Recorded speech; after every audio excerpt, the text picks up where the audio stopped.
idea functionally what I'm doing. Months until I'm customizing my pussy lips. I'm very excited. For fucking the giggles. Yo, you ain't getting a candy bar, bitch. I have 1 round left. Just enough for myself. Wow! Whoa! It's a podcast. Anyway, what I was going to say, we were having a conversation and Anthony was not yet recording, so now we can continue having that conversation. And I honestly forget what I was about to say. What were we talking about right when I asked you? We were talking about we're If we going were insane recording? due to isolation a little bit. Oh my god. No, the isolation's fine. I'm going insane from just the amount of busy I am. Oh, I remember what I was going to say. Holy fuck, that was scary. I just had like a massive brain fart moment. It left me completely. If we don't get together physically for New Year's, why don't we just get? I was gonna say, why don't we just get extremely drunk and then play like Tabletop Simulator over Discord or something like you that? know what? I'll get wasted in my room. I'll do that, and then I'll just play board games and scream at you all in my mic. That's fine. I'm fine with that. Acceptable. Or something. It doesn't have to be that, but you know, play things.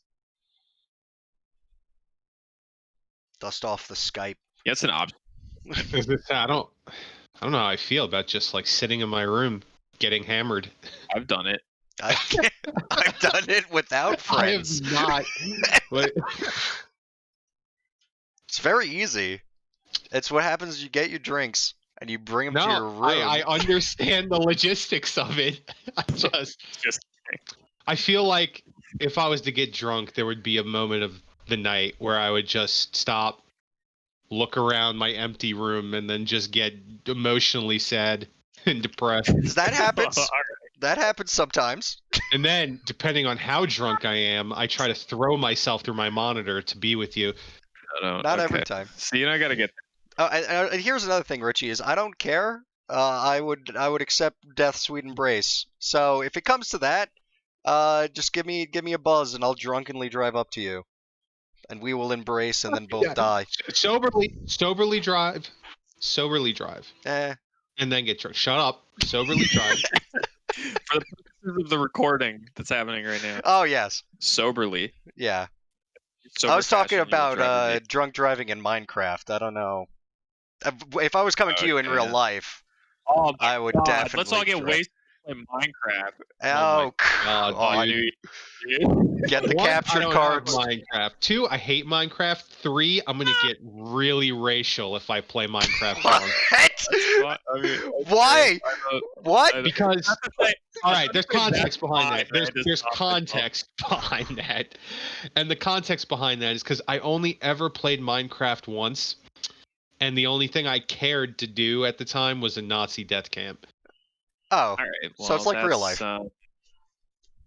Yeah, All right. maybe I'll make a furry death camp. Yeah, there you go. Fine with some strategic, what's the word I'm looking for? Like, oh god, I can't say it. Iconography? I can't say Iconography. it. Yeah, there you go. Maybe some specific iconography. All right, we won't record it then. We'll record. It'll be audio. Or we will. It'll be an audio only Minecraft Let's Play.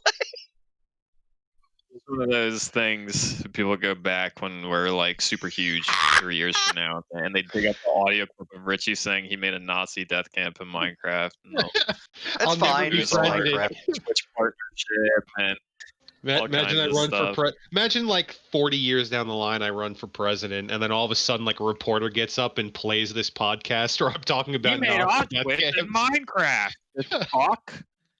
You It's like- can't elect him. Then you just blame Trump. You'll probably get away with it scot-free. Be like, understand, I was still under the Trump administration. And they'd be like, oh yeah, that's true. It Yeah, was he crazy was- times. His racist orange tendencies were rubbing off on me as he was my elected leader.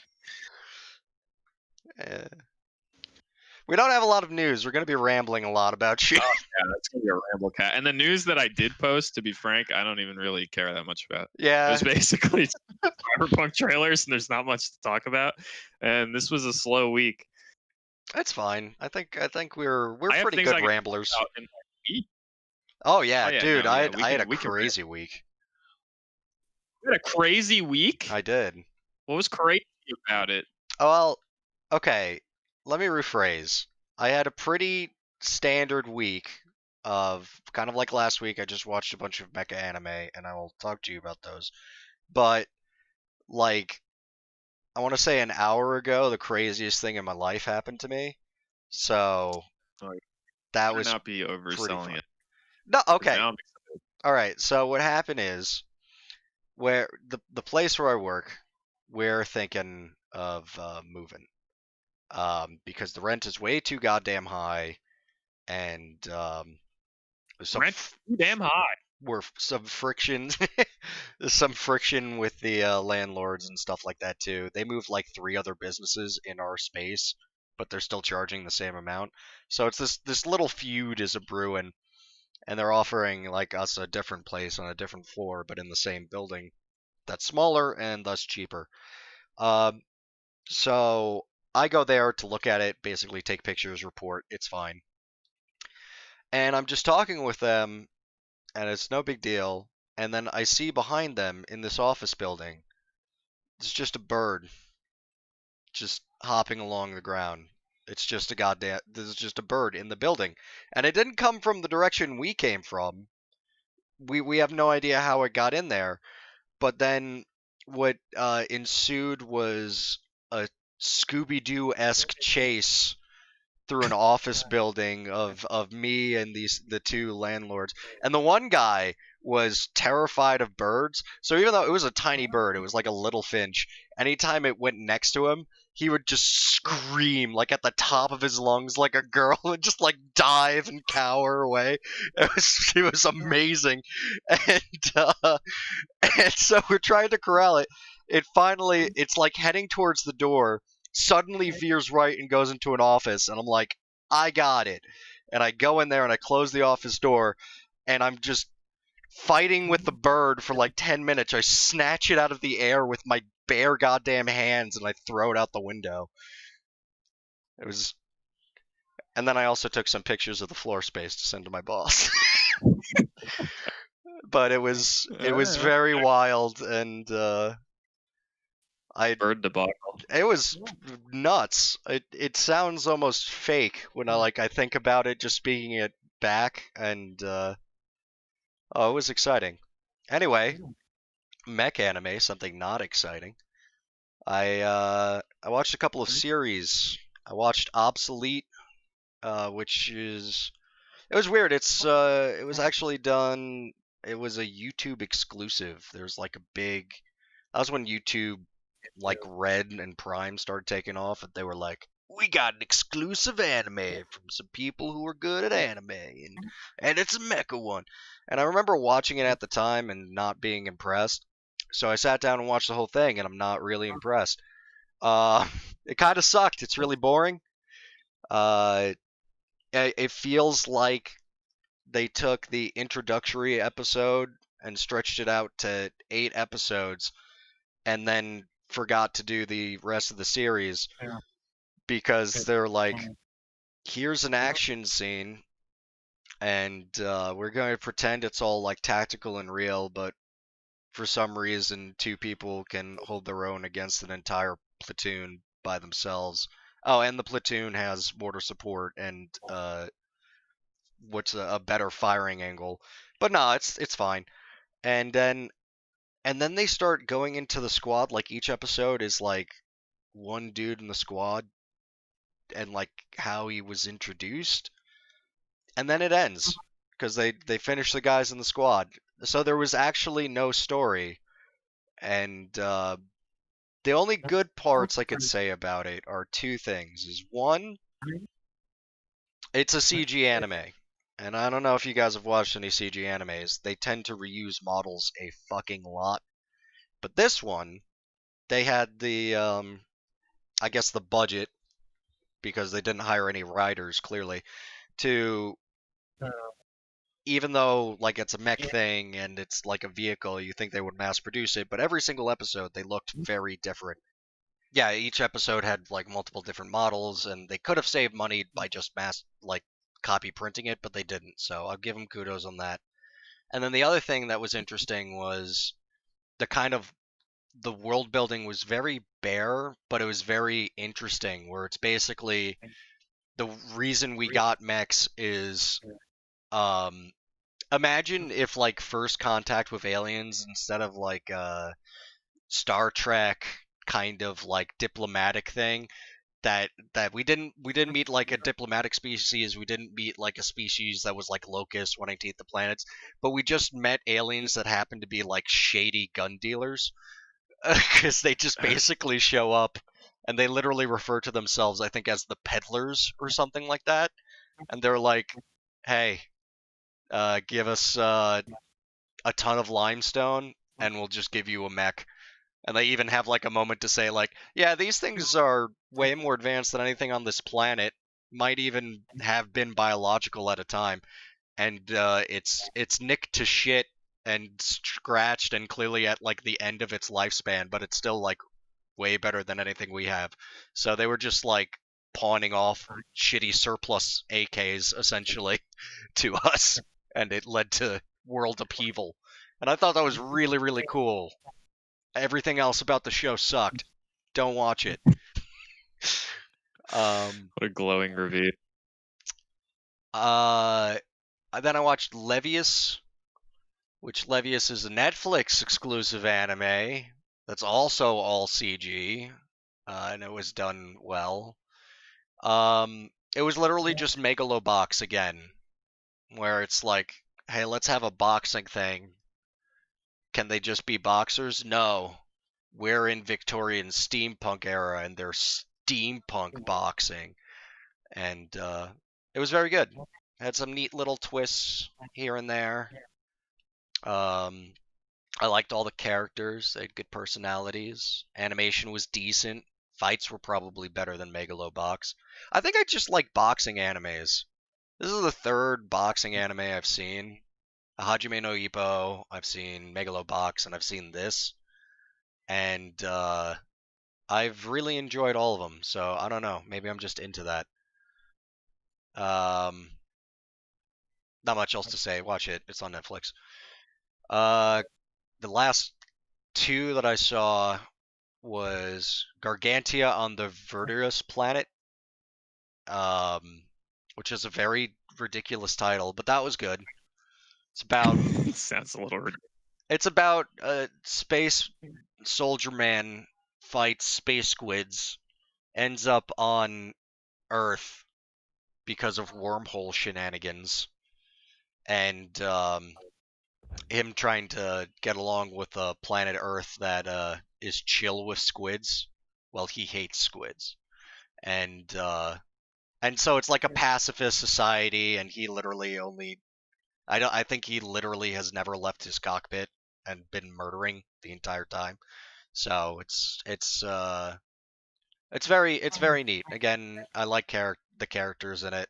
Even like the bit characters end up like developing like these really neat arcs and motivations and changes in the story, and I recommend that one a lot. That one's very good. There's a nice little subtle thing in that he was in his cockpit the entire time. And so, like, at the start of the series, he's very pale.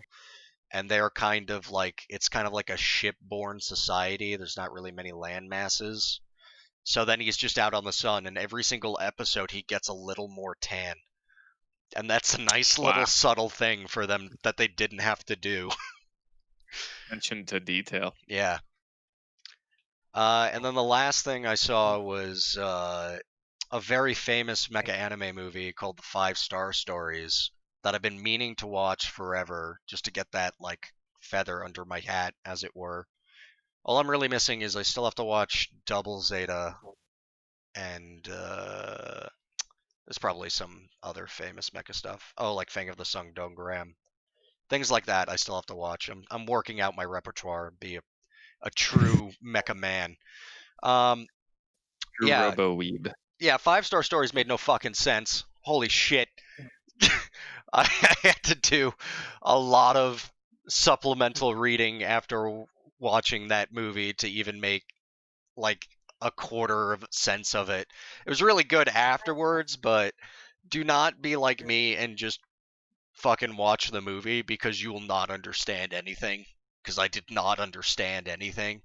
And I don't think I'm like the smartest person in the world, but I'm not stupid. And I was just so lost. It was like, here's this guy Soap. He's the most androgynous man in the world. So much so that there's a running gag of guys hitting on him. Him being like, "Yo, I'm a guy," and then be like, "Yeah, but you're a hot guy, though." Like literally a running gag. Okay. And mechs are piloted by these soldiermen's and their wives that live in the soldier's head, but the wives are really shrimp, but they're genetically modified to not be shrimp, but instead be anime girls. And so it's okay. Anime. But this guy It's, makes the best written shrimp by on the Barbie because he's sounds like it's written Australian. What? Written by who? Kojima. Yeah. But he makes the best shrimp you see, and but he made the shrimp not have brainwashing, which is illegal. The shrimp are supposed to be, the shrimp anime girls are mandated to be fucking brainwashed. But whatever. They're both gonna marry a sleazy merchant man because of his great plan that's never explained. But one runs away, bumps into a dude, instantly falls in love, and that guy is a Jedi and has a lightsaber, so he protects her and it's fine. And then the Emperor shows up, who's clearly a woman, but they're like, "Look at that manly dude. What a dude the Emperor is. I love the Emperor." So again, we have the most feminine male Emperor and the most womanly male female protagonist, and it's just androgyny the series. And then fucking a bunch of shit happens, and then it turns out that Soap was the Emperor the whole time, and he invented hair dye, so no one knew. And the Emperor was secretly a girl, and no one could tell. Wow. Mechs were really cool. The writing was kind of funny. I didn't fucking understand anything. It was only after like reading that there's like 800 supplemental fucking things building up to that and then leading after that I was like, oh yeah, there's a story and it's good. I enjoy it. Don't fucking just watch the movie. Don't be like me. Read the book. It's pretty good. The last thing, I don't even remember the name of this thing. This was another movie I watched. This would be really good. You don't remember the name of No, because it was. I'll be honest. I literally I watched the first 10 minutes of it, and I went, "Oh, this is just the thing again." And then I started to skip through the entire movie, and it was just the thing again, but Japanese and in bad CG. And then Okay. it was the thing, but it had a way better ending. Imagine if at the end McCready and Childs are sitting across from each other, and then the thing pops up again and grabs McCready and and McCready does a cool guy sacrifice and he kills the thing, and Childs is all like heartbroken and is like, "Shit, Wait, can't believe." hold on, let's can I put a pin in that? Did you just say that the thing's ending was bad? Yeah, I was gonna say that too, but I was waiting for him to finish. No, no, He no. didn't say it was bad. He said better. He Yes. said this one's way better. Yes. But I don't know. You're gonna have to impress me because I like So the here- way the thing ends. Oh, I do too.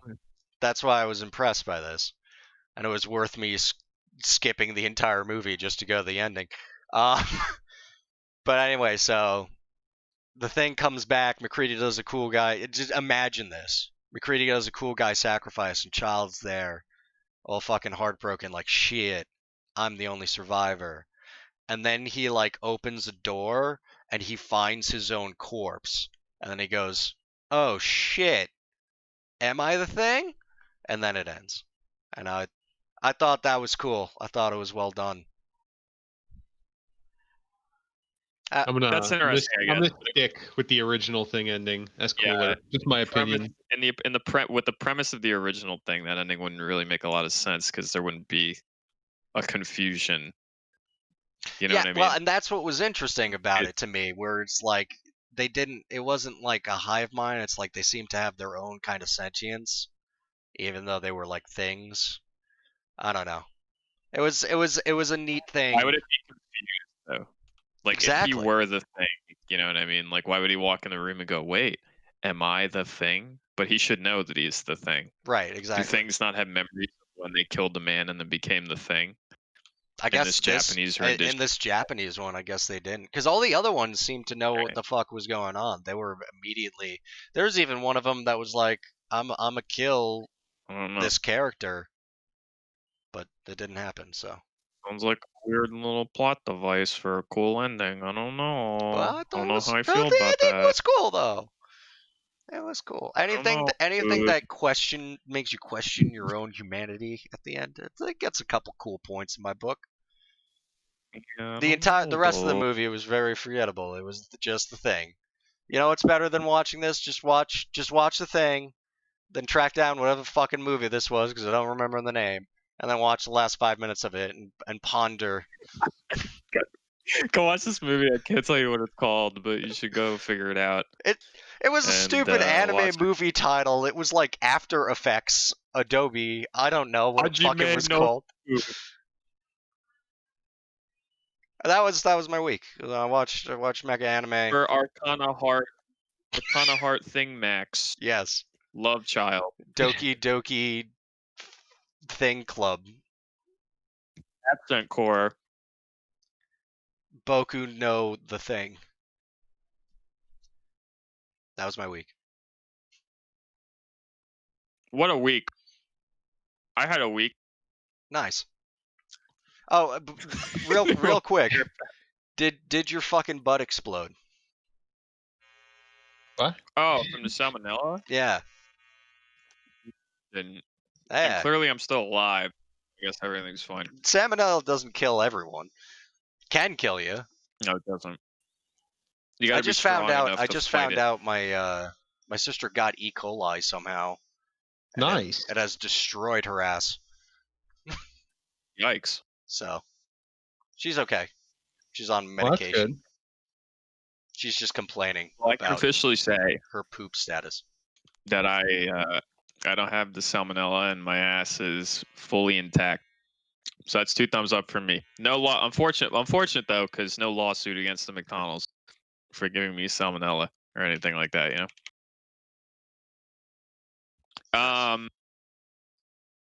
I didn't have much of a week, to be honest. We're interesting people. I had a week. Well, usually I have stuff to talk about. I don't think I've ever had a week where I didn't have anything to talk about, but this might be the first one that's a little slow. I think the only thing I did of note, I'm trying to think actually. I started watching Better Call Saul again. I'm just trying to catch up on that. What season are I you came on? out of 4, I think. I haven't watched any of it, but I know of some stuff that happened because YouTube's a bitch. Okay, well, that's unfortunate. It's a very good show. I highly recommend it. I just stopped watching it because when I finished season 3, I believe 4 was not yet on Netflix, and that's how I'm watching it because AMC like holds out on putting their shit on Netflix until like a week before the next season is gonna air. Just I enough think they're time still for everyone handling it else like to that. spoil it for you. Yeah. So unfortunately, I could not. I physically could not watch season 4 for a little bit until now. So I'm watching it, and I've officially come out of my weird Blind Manor coma to watch something else, and it's very good so far. But I don't know. That shouldn't be too shocking. Like Better Call Saul is just I legitimately enjoy Better Call Saul. I think it's a very solid show that kind of like stands on its own as a spin-off. It's not like it doesn't necessitate necessarily Breaking Bad knowledge in order to watch it, but if you do have it, it kind of helps a little bit. But it's just a very good story on its own, like away from the show that it's a spin-off of. So I like it a lot, and I'm enjoying season 4. The only other thing I did that's worth talking about is I picked up some games before, like right before the Steam sale ended, the autumn sale recently, and in that plethora of things I got the Stalker games because I've wanted them for quite some time. I have like a weird history with Stalker as a series because I've always known that it's very good. I've always known that there's like a cult following for that game that absolutely loves the Stalker series. That's And me. I've heard about it and I've seen gameplay of it. And I've always known that it's good and I've always wanted to play it because it very much looks like it's something that would be up my alley. But for whatever fucking reason, the Stalker games almost never went on sale up until about like 3 or 4 years ago. And before that, they were like in most major Steam sales, they were not putting them on sale to the point where I remember this was like maybe like 3 years ago or something like that. There was a Steam summer sale and they put Clear Sky on sale, but not the other two. And I was like, oh, I can get Clear Sky for like $5, but the other two are still like $20 or something like that. I'll just get Clear Sky and I'll try it out. And Clear Sky Oh. was rough. Yeah, Clear Sky is the one that's bad. Well, bad quote unquote. I've seen people still recommend it and say that it's good, but I've seen them say it's not as good as the other two. But I know for a fact that it's not the place to start. No, From yeah, what I it also understand. has the hardest beginning of any Stalker game. Yeah. So like I turned it on and I played it for like 20 minutes and I was like, I'll come back to this, and then I just never did. But this time around, I'm giving Stalker its absolutely not fair shake by having bought the other two games a week before Cyberpunk comes out, so that I can promptly ignore them in about a week. Nice. Yeah. You ain't but finishing that I am game in a excited. week. I'm actually very excited. No, fuck no. But I am very excited to play them. I don't know when I'm gonna do it, but I am very excited to do it. Last night I spent like literally all night. I didn't go to bed last night until like 7 o'clock in the morning Nice. because I was just trying to mod Shadow of Chernobyl and get it to not crash. like all night. Because normally with games, I don't like modding them when it's my first playthrough. Like ever. I tend to just want to experience it the way that it was made on my first run through without fucking with that experience at all. But I know that there are mods. Like I did some light googling and I found people being like, "Well, these mods are actually really good even if it's your first time." And most of them are just like graphical mods, like Right. texture resolution mods, a shader mod, and like a weather overhaul mod, shit like that.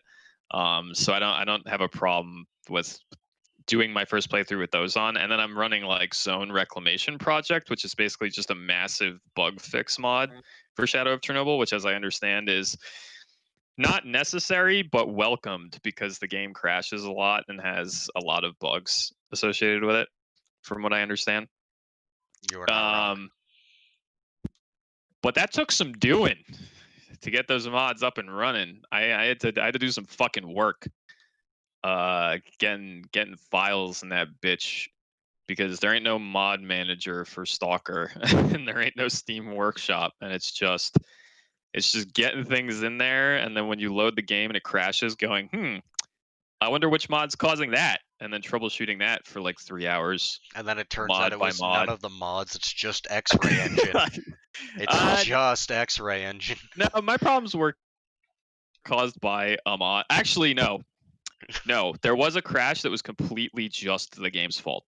There's a aspect of the game when it loads, it does some kind of pre-caching or something, and it would crash every time that it started to do it. Literally, the moment I would click new game, and people were like, "Oh, you can just put this in the launch options, and it just skips that step entirely, and it doesn't fuck the game up, and your game won't crash." And I was like, "Cool, that's neat." Had nothing to do with my mods. It's just that the game has that problem apparently.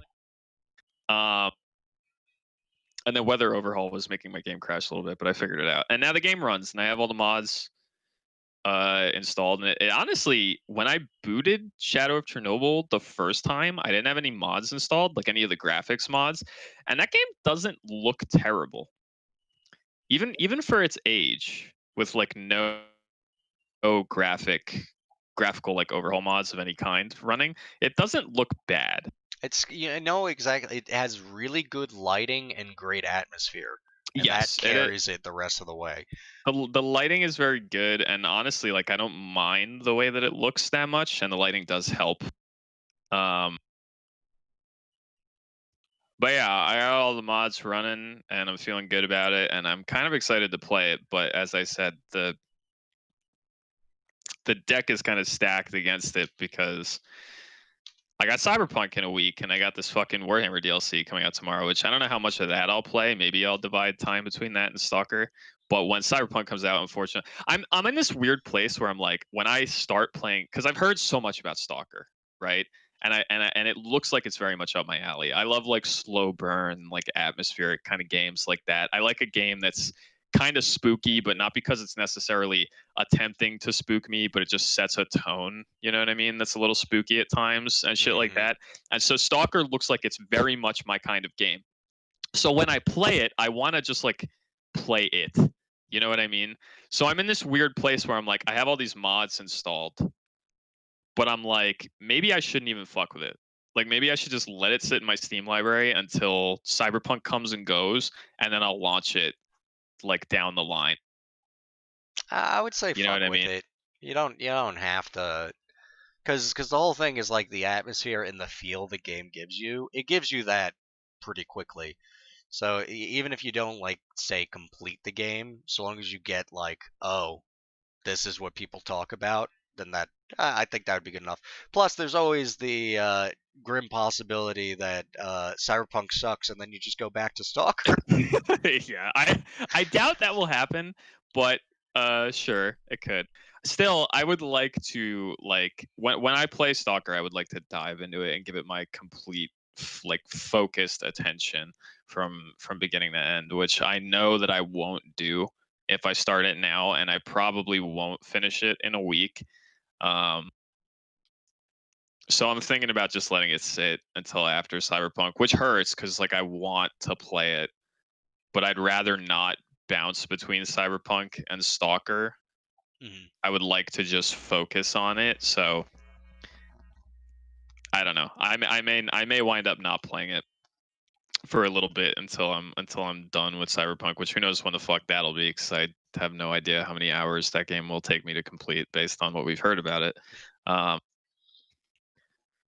I don't know. I'll see what happens. But the moral of the story is I went on a modding adventure, and I am excited to play Stalker. I probably won't play Stalker for quite some time.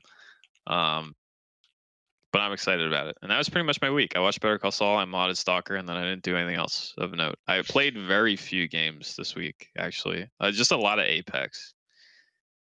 Because I'm having a lot of fun playing Apex. And I'm continuing to not play Tarkov, even though BB wants me to play Tarkov very badly. He hit me up like once in the past like few weeks. I can tell he wants to play it because when I'm playing Apex with him, like he'll talk about it and he'll be like, I really want to get those SVD kills, man. I want to get my Epsilon case. And I'm like, yeah, but Tarkov is suffering and I'm having a lot of fun playing Apex where I'm not suffering. And I'm like, I don't know, dude. Like a part of me wants to play Tarkov, but then I watched Aqua stream it like 2 nights ago, and it was just him going to woods and dying for like 3 hours, like walking 15 seconds out of spawn and just getting one tapped. And I was like, you know what? This is why I'm not playing this game right now. I forgot, but Aqua reminded me why I'm not playing it, and instead I'm playing other games that I can just like have fun in, and not feel like I'm wasting time sometimes when I'm playing it, which sounds like I'm being overly negative. I actually kind of want to play Tarkov, but I'm just not feeling it at the moment. But I may get back into it at some point. But once again, I got Cyberpunk in a week, so I don't know when the fuck that's gonna happen. And that's pretty much been it. Avoiding Tarkov, playing Apex, modding Stalker, and watching Better Call Saul. And I don't think I'm missing anything. So, my week. You waited for me. Wow. I did, because it's so exciting. You have to be here. You have to listen. I must know. Yeah, no, trust me, it's very boring and very short. So, as I was stating offcast before we started recording, my life is hell. I literally just go to work, come home, eat shit, do a paper, and then go to bed and rinse and repeat every day. Tomorrow is like the first day I've had off, like truly off in like 2 weeks. Because they asked me to come in on my days off, and I say yes because I need money because I'm going on vacation next week. Yay! Wow. Just in time for Cyberpunk. Yeah, no, trust me, I'm gonna be enjoying my vacation, but that will be an ever-present thought in the back of my head. That you want to go home and play Cyberpunk. It's when does it come out again? The date? Thursday, I believe. Yeah, so I'll be able to play it for 2 days. Right? Am I insane? What's the release day? The 10th, right? The 10th is a Wednesday, isn't it? No, 10th is Thursday. It's Thursday. Yeah. I think it's the 10th. I could be wrong. I'm pretty sure it's the 10th. Until it's Yeah, delayed so- again. Yeah, until it's delayed. 2 days, but 2 days before release day. It's delayed. So, yeah, so I'll have it for 2 days before leaving, and then I guess, I'll miss that week for the cast, because I will either be having fun and or dead, Dead fun. or kidnapped, and then soon to be dead, which now is a Yeah, I perfect wasn't sure. time. I didn't want to ask, but I wasn't sure where the implied death was coming from. Kidnapping or the foreign Rona? And no, I probably won't die at a Rona. I'm more likely probably to get killed by, like Colombian militia members than I am the COVID virus. Don't say that. Which, I mean, this is the perfect chance live on cast. You remember like our safe words, right, Brandon? Because you're the guy I'm calling. Oh God. Oh yeah, I remember that conversation, but I don't Yeah. remember the safe words. So you may need to Well, reestablish that. it's not so before much a you safe leave. word, but it's simply if I call you up and I tell you, or if I don't even get the phone, but if someone calls you from like a random Colombian number, please pick it up for the love of God. 1, or 2, if you get asked about a John Malkovich, you know I'm in trouble. Okay. Can you imagine That's for a right. moment, like like And your I iPhone- promise you, I will not like prank you with that. Like this is legit. Send the fucking government. Help me. Can you imagine for a moment what it would be like? I'm just like sitting here, I'm like jerking off or whatever. I'm doing whatever I do, and then I see like my iPhone rings in front of me, There's just and a the little bunch of location numbers. label shows up. It's just numbers, and under and on top of it, it says Colombia. Like, what kind of pit in my stomach would occur if I saw something like that? I don't even know if an iPhone would tell me that. I've never received a foreign call on my I'm telling fucking you iPhone. right now that if you actually got that, you should have a giant pit because I need help.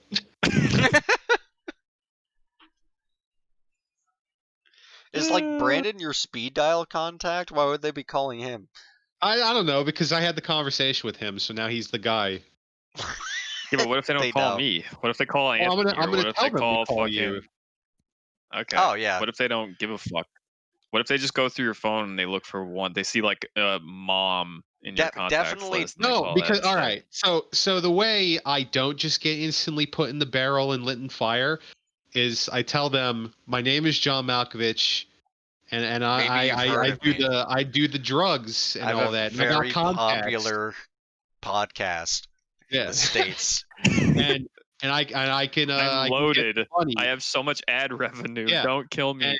And Brandon is my go-to guy. Like he's my contact dude. Just so you I'm know, glad you're if- roping. I'm the first person you rope into the Colombian like drug cartel or you like were militia around member, when we yeah. had the conversation. it's also terribly bad to be captured by drug dealers and go, "Yo, it's okay. I have a competitive source." No, dude. They generally are not. It's They're not all my about fucking that. house, bro. Listen, it's a lot more convincing when I like Brandon, I'm right next door. You know I'm armed. If the There's gonna Colombians be roll some up, just give me a buzz. fucking You- Colombians are gonna roll both our heads down the stairs, bro. It doesn't matter. So long as my KD's positive, I'm fine. Yeah. like trust me, sitting here saying it doesn't sound like I got a chance that they're just gonna decapitate me.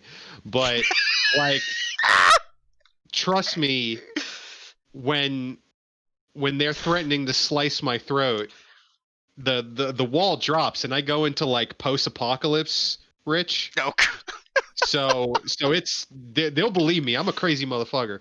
So Will they though, or will they just be like, "Haha, funny white boy," and then they'll just they They might could. keep them alive for that. Yeah, that's true. You That never know. works. Paleface makes me laugh. But it's gonna be really shitty if we make all these jokes and then like And it then you is run for legitimately the last president in time the I far talk to you is, future? like, next Wednesday. it's gonna be really funny when we make these jokes, and then in another like month you're at my funeral. But Yeah, that's what I was getting at. let's not. a funeral where the casket is either closed or there's no body. Yeah. We're literally just burying an empty casket. We can't find him. He was eaten by Pablo Escobar's hippos. Oh God. I don't have any wood in my vicinity to knock on. I have a very woodless gotcha. room. Gotcha. Gotcha covered. But back to the gaming news, because my, that's whatever. The only games, all right. I'm continuing on my mobile journey with the Warhammer combat cards. Hey, you're Yeah. still playing that, huh? How's that Yeah. going? You getting up to that fucking? You give him money yet? I did. Now, check this. So, oh my God! all right. Well, first things first. I'm getting pretty good. Yeah, I'm starting to get cards. I didn't need to spend the money.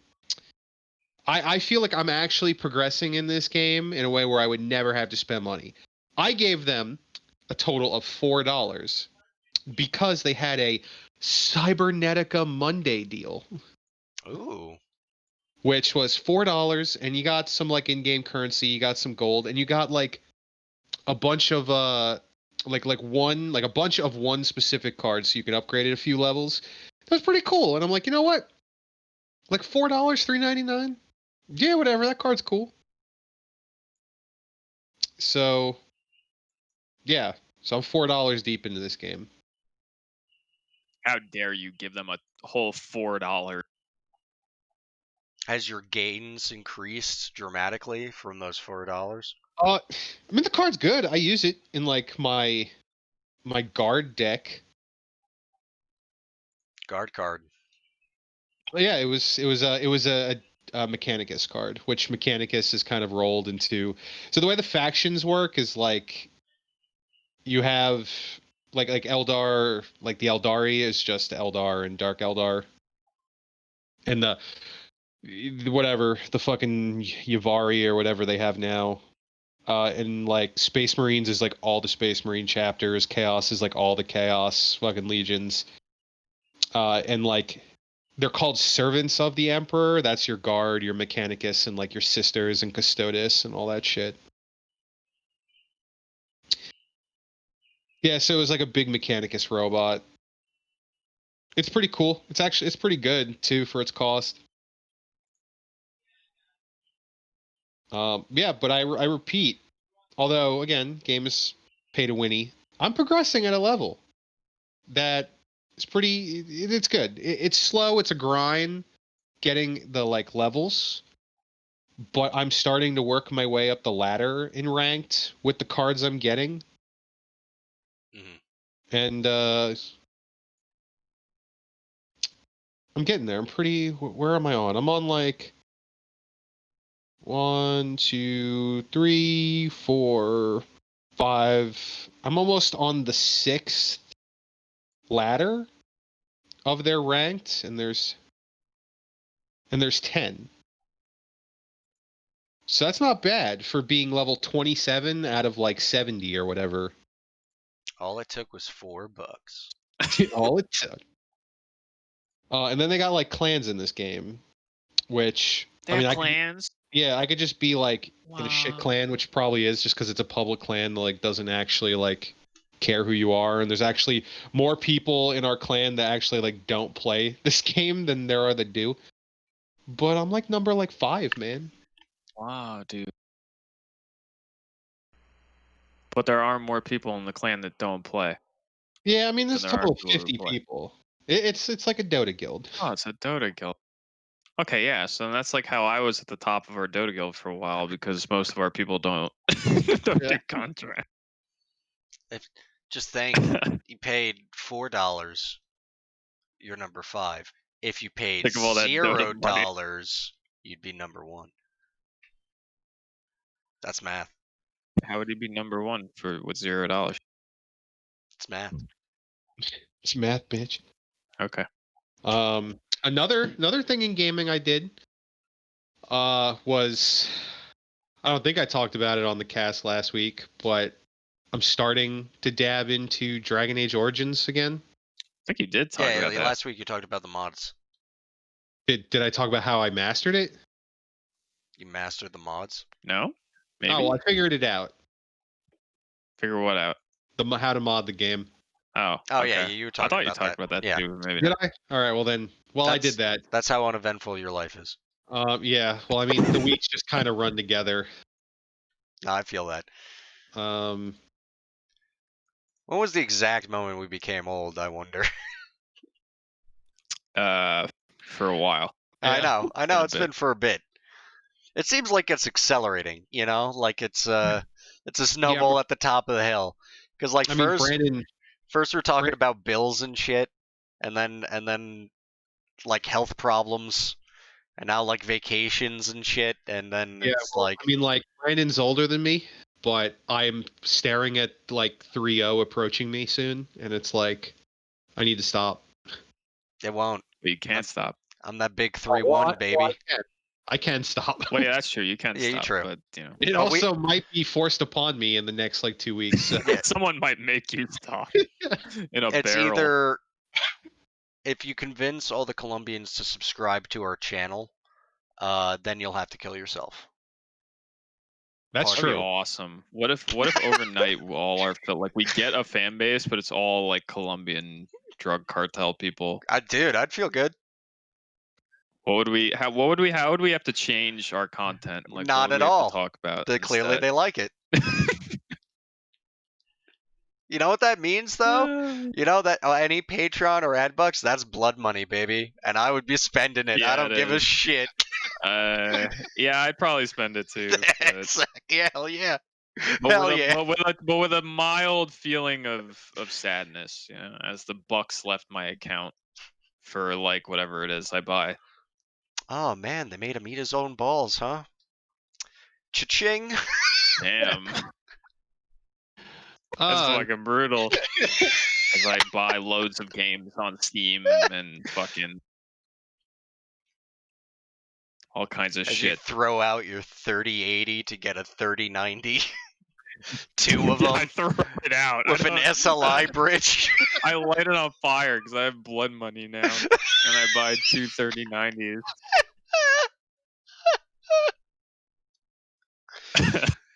We turn the Colombian cartels onto the get-rich-quick world of scalping graphics cards. Listen, you guys got Coke, but we got 3080s. It's called scalping. You So see, you buy this 700 but bucks. not like the literal kind that you already do. Yeah, like, this it's a this is. metaphorical scalp. I know you're familiar with scalping, Sanchez. I'm talking about something else. All right. Come on. They were kind of scalping. Come on. But moving on. That's really my week. Like, there are some other games I played, but they kind of wanna they tie into later things I will talk about. You know what's a really good mobile card game that I wish I was still playing? I actually played it when I don't play a lot of digital like card games very often, video game card games, but the only one I ever played, and I actually liked it a lot, was Teppen. It's very good. Teppen is That's the extremely good. Capcom one, right?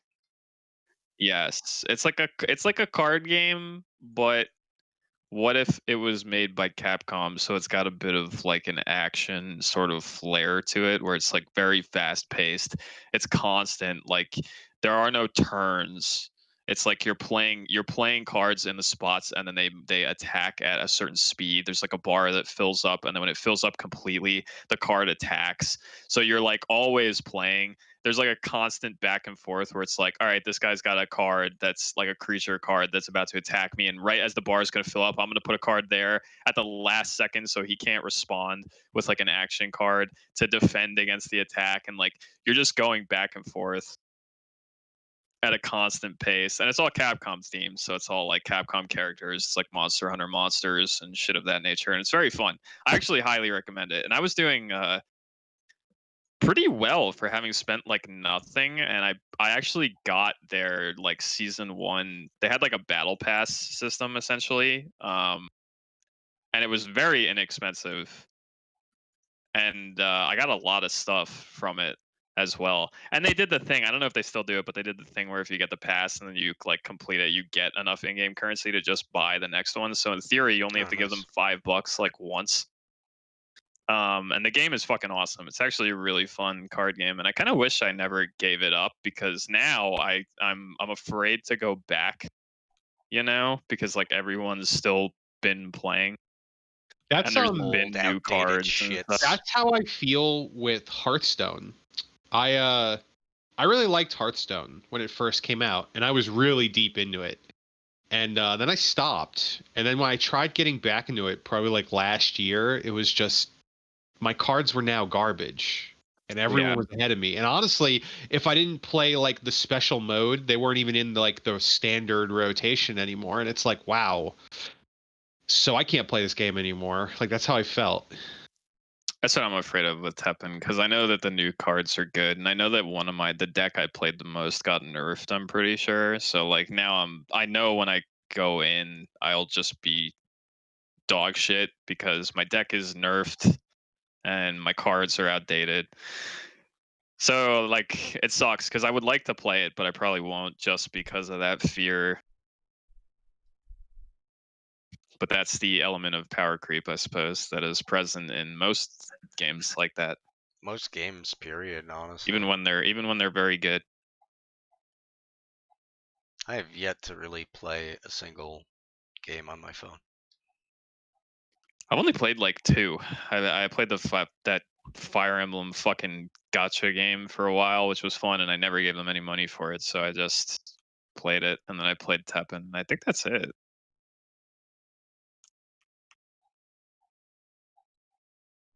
That's fine. That works.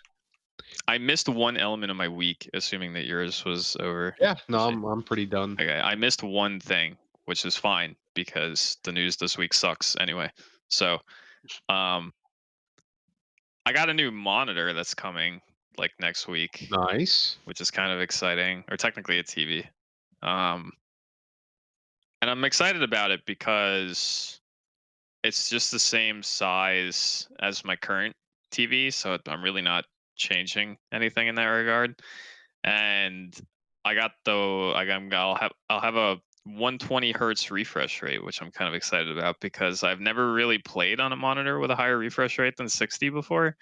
So I'm excited to see how that changes my performance in all of the competitive shooters that I tend to frequent.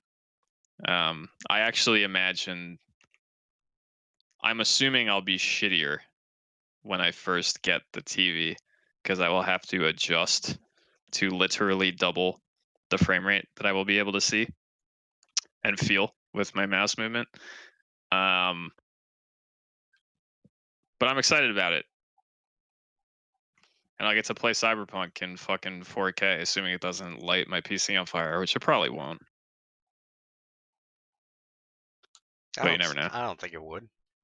I don't think it would either. But It's I'm just new and paranoid. it's Yeah. juiced.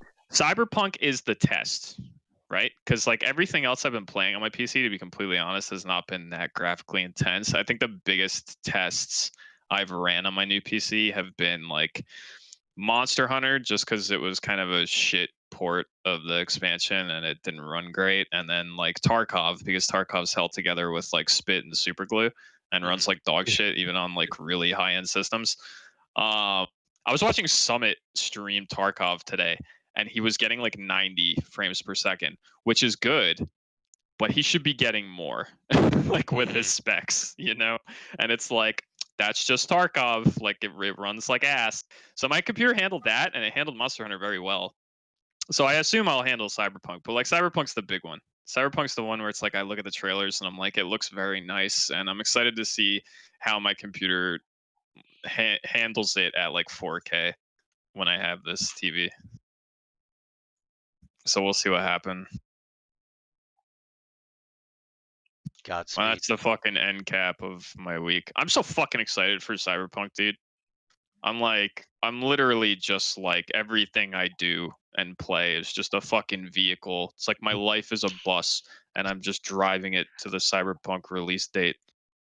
Everything My hype to is burn intense. time until that moment. It really is. That's just what I'm doing. I really hope it doesn't disappoint me. I don't think it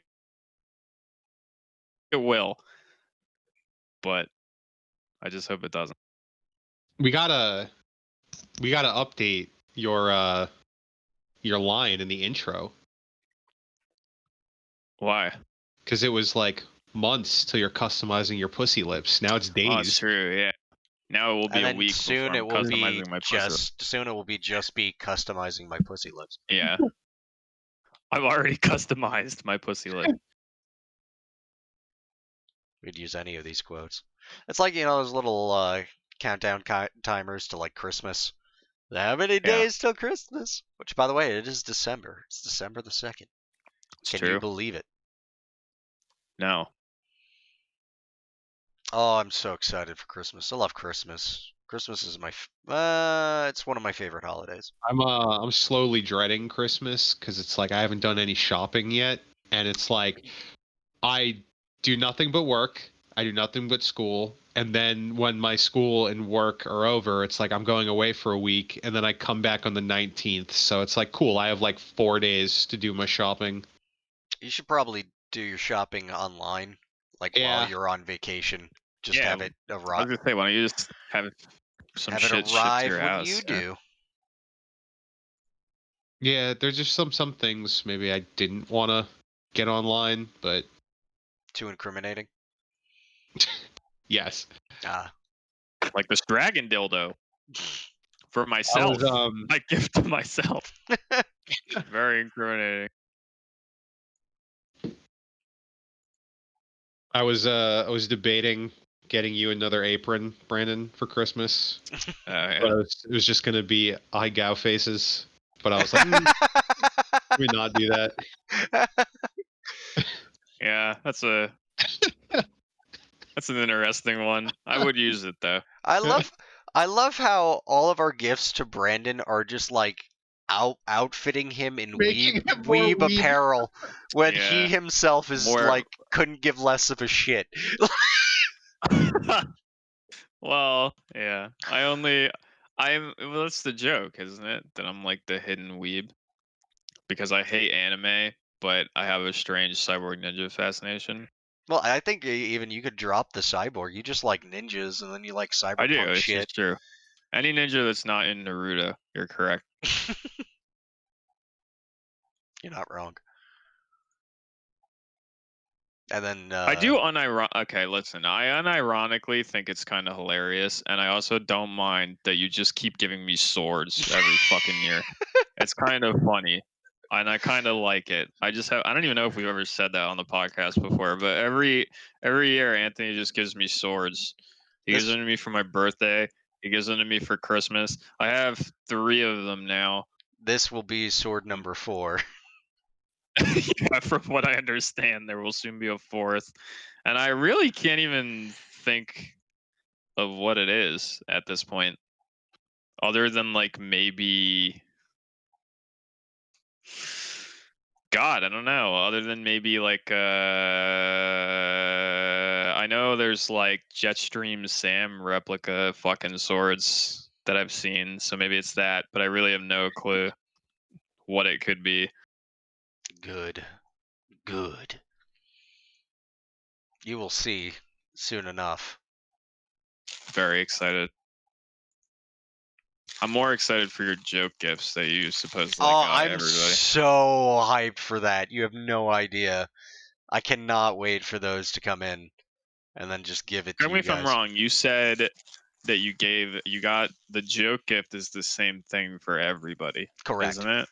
And I don't mean it's like the same thing as like this yours says Brandon, but it's like the same. Like it's literally the exact same item, but one Right, for that's what each I of mean. you.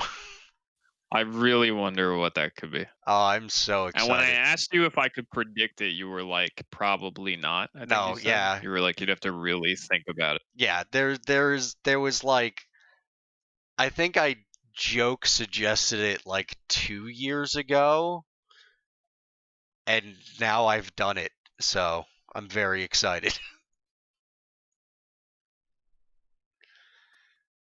And I Really think racking my brain I as to could what be that could be. wrong. I could be wrong. Well, while you rack your brain, let's talk about our not news that we have. Our dog shit news. Did you even like read any of Y'all these? Did we excited for just Bokeh? post them? Nah, I read them. I didn't read a kinda. single thing. I read them. I didn't, so I'm gonna rely The on problem you. is I didn't. All right. Well, the problem is I read them a while ago, like the Avengers one, for instance. Which, to be honest, if we want to start with that, is barely news.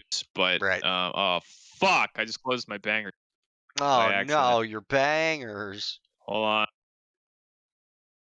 I have to listen to that song there, you leaked. I haven't listened to it yet. there we go. That's a crisis averted. Okay, so Marvel's Avengers sold below expectations. Apparently, it didn't sell well, and Square Enix is down. I think. Let me pull up the article really quick. Square Enix. Please understand. The HD Games subsegment posted an operating loss as initial sales of Marvel's Avengers were lower than we had expected and unable to completely offset the amortization of the game's development costs. I'll be honest, I've never heard that word before. Yeah, A me portion neither. of the briefing reads, in the second half of the fiscal year, we hope to make up for slow initial sales by offering ample additional content to grow our sales. Ooh. That's not going to happen. In Q&A, one investor estimated the operating loss of the HD Games division in Q2 of this year is around 7 billion yen, which is roughly $67 million. Wait, hold on.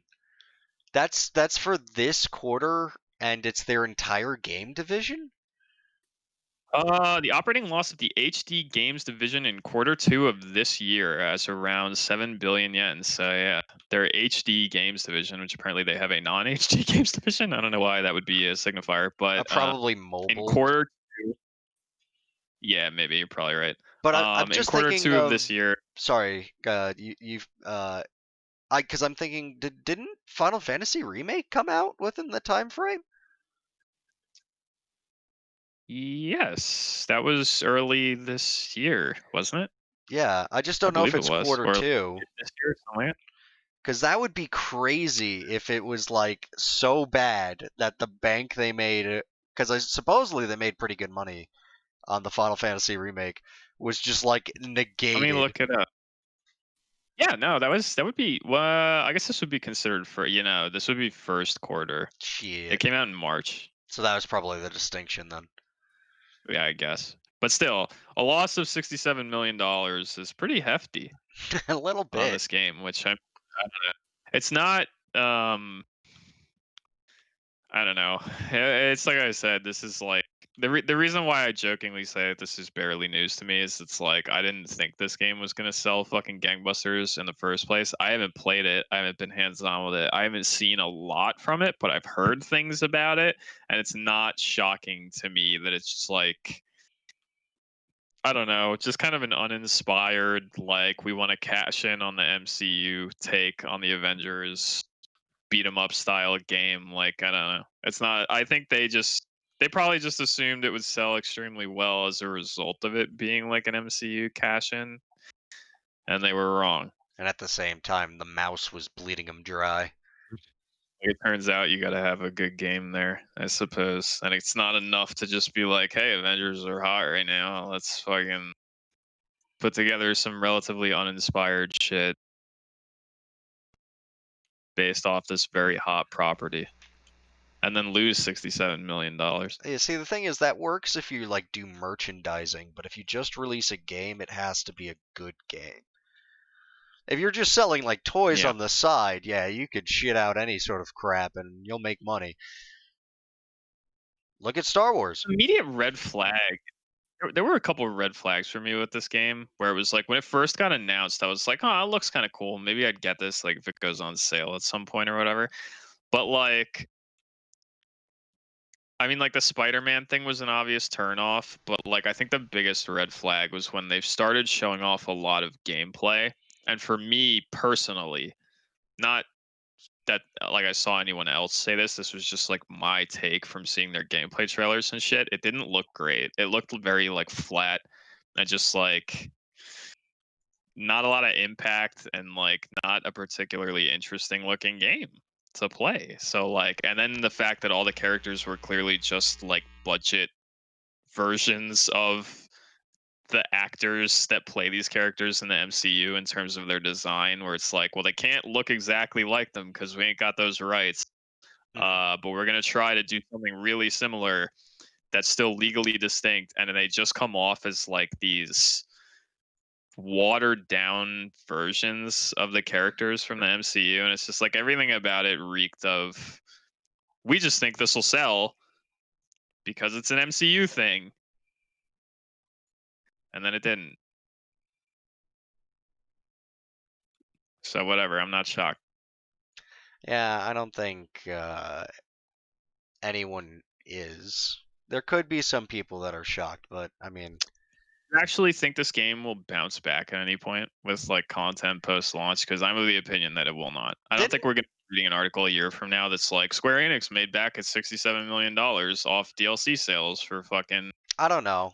I feel like my sense of the market is just completely destroyed because there's so many things that I looked at and I was like, that looks like garbage, and then it's like it was a major success. Didn't Anthem end up making money like after a little bit? Yeah, it did, but I think that was mostly because I think pre-orders for Anthem were kind of insane because everyone assumed it was going to be good.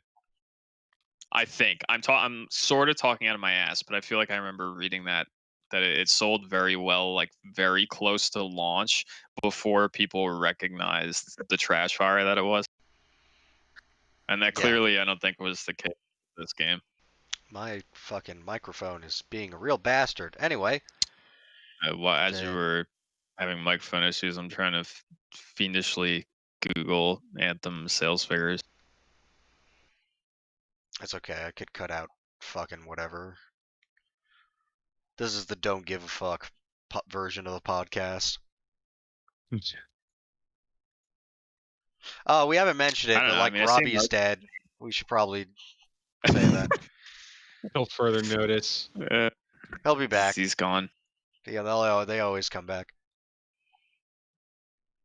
I He don't know, I just escaped from the basement. I was the gonna lead run the basement that you joke keep- that you locked him in forever. It might Stop happen. playing League.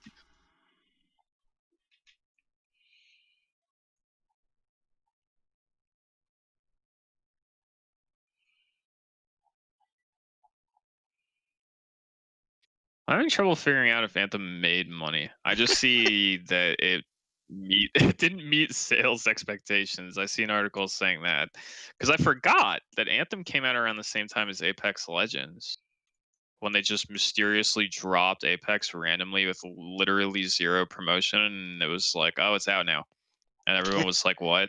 And Anthem came out like a few days or like a week after that, and Apex did well and made the money, and Anthem did not. But maybe it's made its money back at this point. I don't know. I don't know. But the point is, I don't think Marvel's Avengers is going to make heaping bucket loads of cash when they put out content, barring like really significant changes to the game that pull people back in. Because if they're just like, oh, here's a new character. Look, guys, we put fucking Spider-Man's in now, and like we put out the Kate Bishop and whatever the fuck, and it's like, is that going to be enough to get people to come back and play the exact same shit though, with like little to no other content changes? I just don't see this game making mad bank and turning around. But I could be wrong. Segway. Cyberpunk. Yeah, I haven't watched the new trailer. Is it cool? I don't know. Photo mode. Photo What's mode photo was. mode? Here's Have 2 either minutes. of you ever I'm gonna watch used it. photo mode in any game? Nope. I know like every single game has photo mode now, but I've never used it once. Wow, I it's used literally Cap. like it's like a fucking editor. No, yeah, it is honestly kind of dank because you like literally, I think as you're playing the game, you just hit pause and you just go into like photo mode and you kind of just go to like third person perspective. Like you can zoom, you can fly around the scene wherever you are. You can see your character mid action. It looks like your character is very much fully animated and is posing and doing things that they should be doing based on what you're doing, even though the game is played in a first person perspective. And you can just Wait. take pictures. Yeah, but it shows like you could actually like make them pose and move them. You can change their pose from whatever it is that they're Yeah. doing by default, which is also cool, which is hilarious because there's a praise the sun in there that they show off in the trailer, Nice. which is so fucking awesome that they would put that in. Please tell me there's like a hip thrust I can do. I mean, it doesn't look like it's animated. There's Maybe. gotta be. Read If there's, through. No, If but like there's, give me like a still frame, you know, like the Triple H, you know, as he's like going down, you know, with Yeah. do his like fucking V like cross thing. Give me that. That's it. That's what my character is Maybe. going to be in this game. I'm making Triple H. And I will fucking hold you to that. If you don't fucking send me a screenshot of Okay. Triple H, I got to in the make character sure that I make really Triple H. with if they let you huge name the fucking tits. character- if they let you name the character outside of just V, which is obviously what you'll be referred to like narratively in the voice acting, but if they let you name it, it's got to be Triple H. Happening. With a That's my first fucking- character. A huge banging ass nose that's just gigantic. He's always gonna walking happen. around with a water bottle. It's spitting all over I gotta the place. remind myself what Triple H looks like. All right, it's happening. Excited. But which era? Are we talking Attitude Era Triple H? Are we talking modern Triple H? I'm Yeah, not enough of a wrestling fan to know the difference. we'll go long hair version. There you go. That's good. you're everyone kind of else is excited V. about You're the the, only one walking around as H.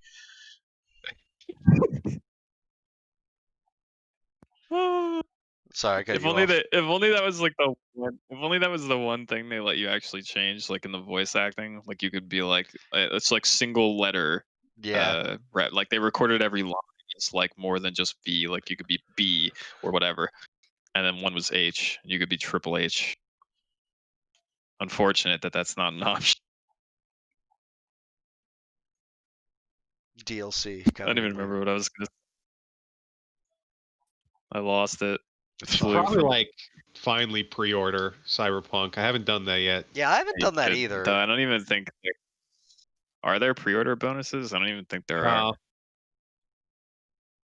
I've had it pre-ordered since like late last year, I think, when they first put up the Steam store. Oh wait, page. wait! If you pre-order on Steam, you get an exclusive story. What does that mean? Like a side quest or something. and receive a short story written by story lead. No, it's not in game. It's an actual story. Cool. So you don't really get anything aside from that. No in-game. Oh, content. you'll exclusive goodies including avatars, posters, and a wallpaper. So probably still Get a not in game. wallpaper. Dank.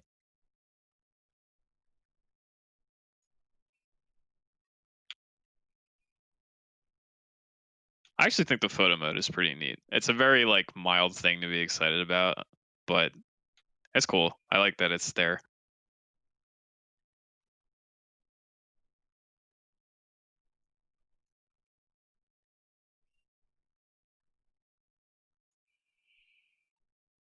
And then there's the thing about the multiplayer. Yeah. I'm excited. Man, my I think that's segues are cool. fucking weak. Yeah. Well, the news is weak, so who cares? But Thanks. I haven't read it, but the idea that it's going like pseudo GTA 5 in its like multiplayer is kind of cool. You know what I realized? I finally Well, they put it haven't- together. What? So this is coming like a year or two later, right? Something like that. I don't remember if they It- said that. It turns out, Oh. remember when they announced the anime and we were like, why the fuck is it 2 years later? It's gonna release with the multiplayer segment. Uh, And I was like, ah! I'll watch Okay, that. yeah, I'll give you you might a be right. review of that. Because I actually watched the anime. Unless it's Naruto, in which case Richie has me covered.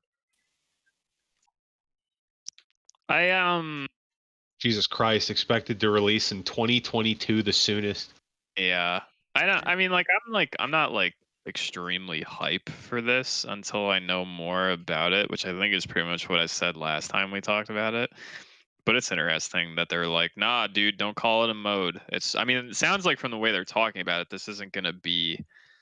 It sounds like it's gonna be a standalone game.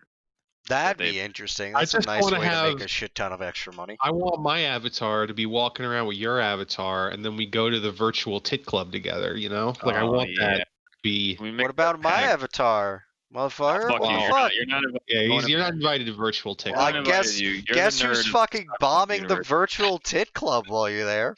Driving Alright, his well- car through the wall. Bomb my tit club, bro. There's gonna be so many I own a fights at the virtual tit club in clubs. this- Can we fuck each other's I'm excited to characters? know Can we be allowed to do that? That'd be Oh, fun. I fucking hope so, dude. Can we make a fuck pact right now? I can't wait to When the fuck Cyberpunk Triple H.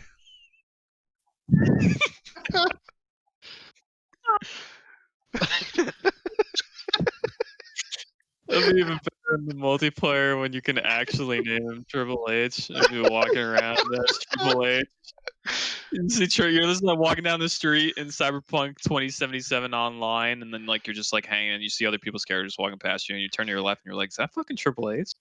No, Fogged okay, up wait, hold fucking on. Triple H. Hold on. So you have to Does cyber customize nose. your pussy lips. So so Richie will be Triple H, I'll be X-Pac, and you'll be China. And we'll be rolling down. We'll be rolling down. I'll Alright. modify my character's asshole to be out of his body. Richie will be secreting water wherever he goes, and then I'll be right back real quick. oh man, Most people's assholes are any, but Xbox is an Audi. my anus is augmented. Oh god. What a plan. I hope we can start like a gang too, like a street gang in the online. Oh, that'd be Call so it like fun. the WWE. Yeah.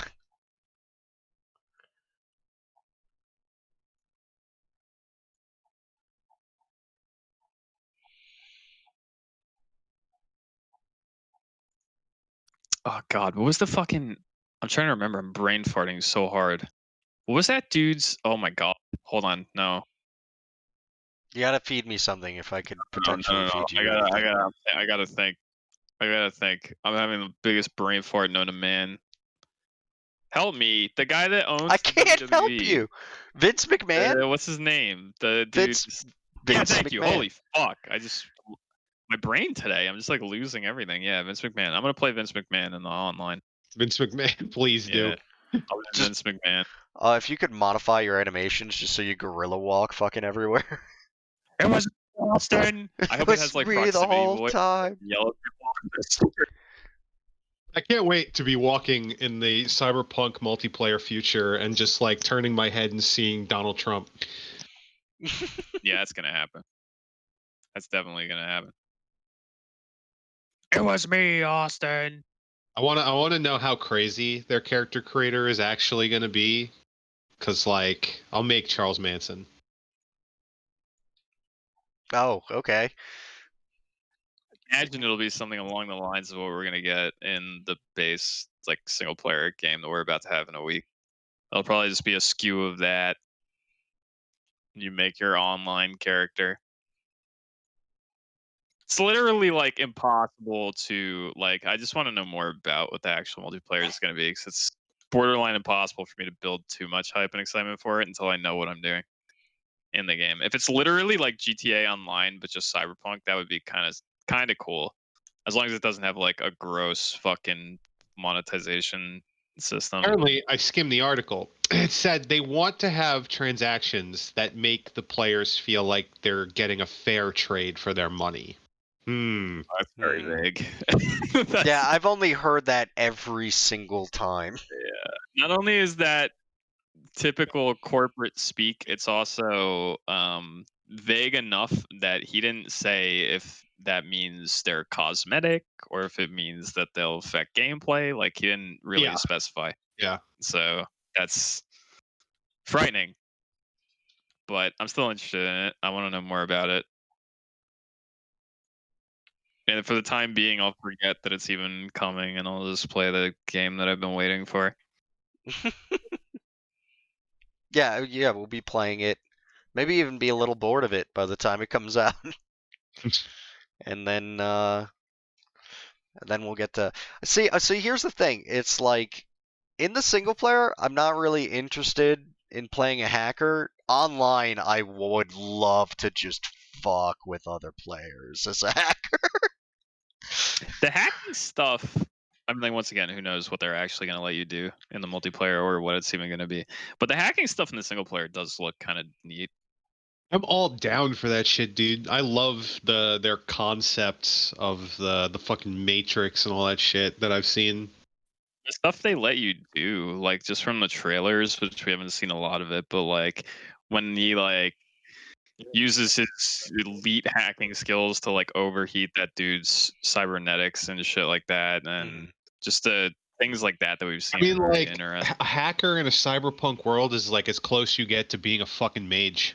Like, Oh yeah, yeah, unless totally, it's that's not- Shadowrun, in which case you just be a mage. Yeah. But yeah, it's weird. There's like I'm pretty general when it comes to RPGs. Like if it's fantasy, it's I make Tank Man with usually like a two-handed sword or something. And then if it's more sci-fi-ish, I make range build. Like I think using anything besides a gun in the far future is retarded.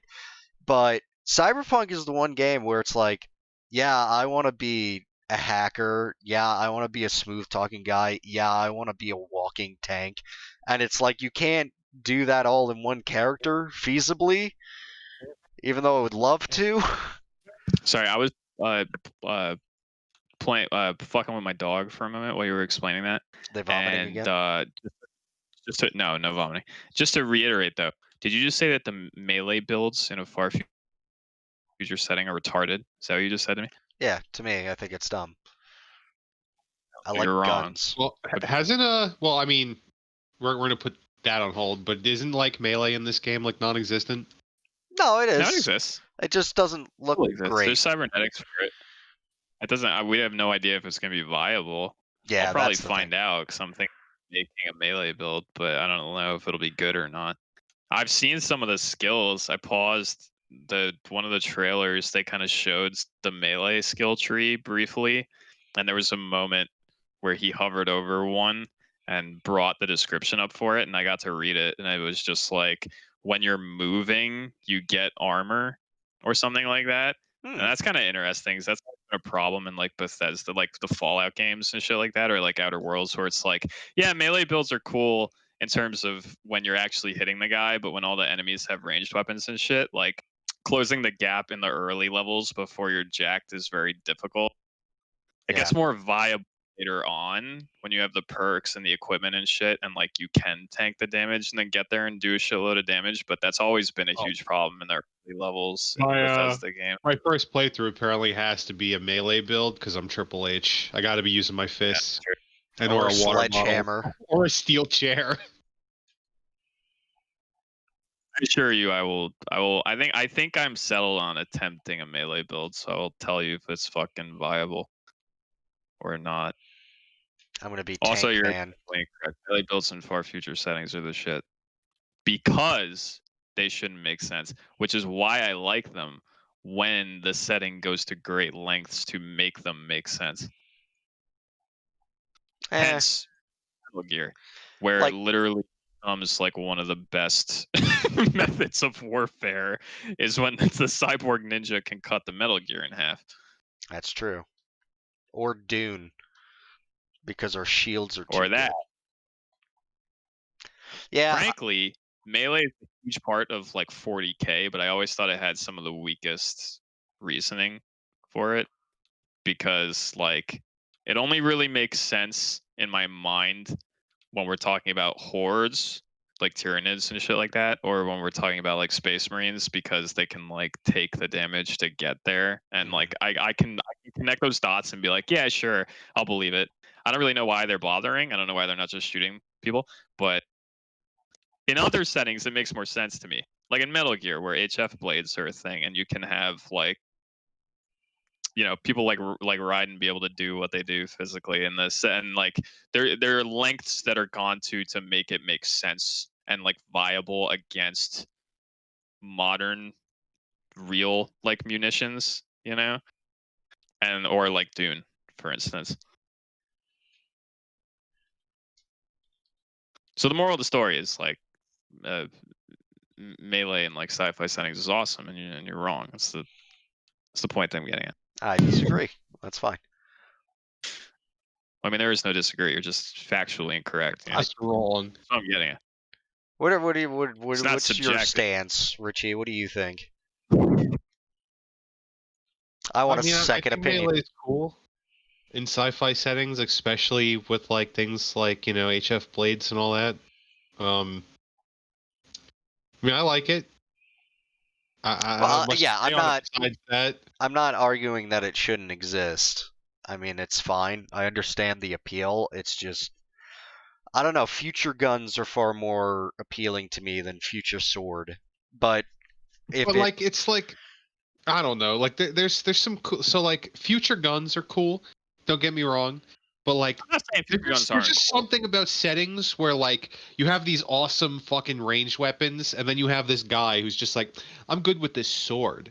It's just badass, But it's cool. Like, But then the point I'm also getting at is it's cool when the guy who's good with the sword is allowed to be because of a technology that exists in the setting that makes it that possible. too. That's cool. Which is why, like Cyborg Ninjas and Metal Gear, you can like them or dislike them, but the setting goes to great lengths to be like, well, they make sense. Because it turns out that when people have, it turns out that when everything in the setting was like, yeah, dude, Metal Gears, they're awesome. They launched, some of them are like mobile nuke platforms and whatever. They're pretty sweet, aren't they?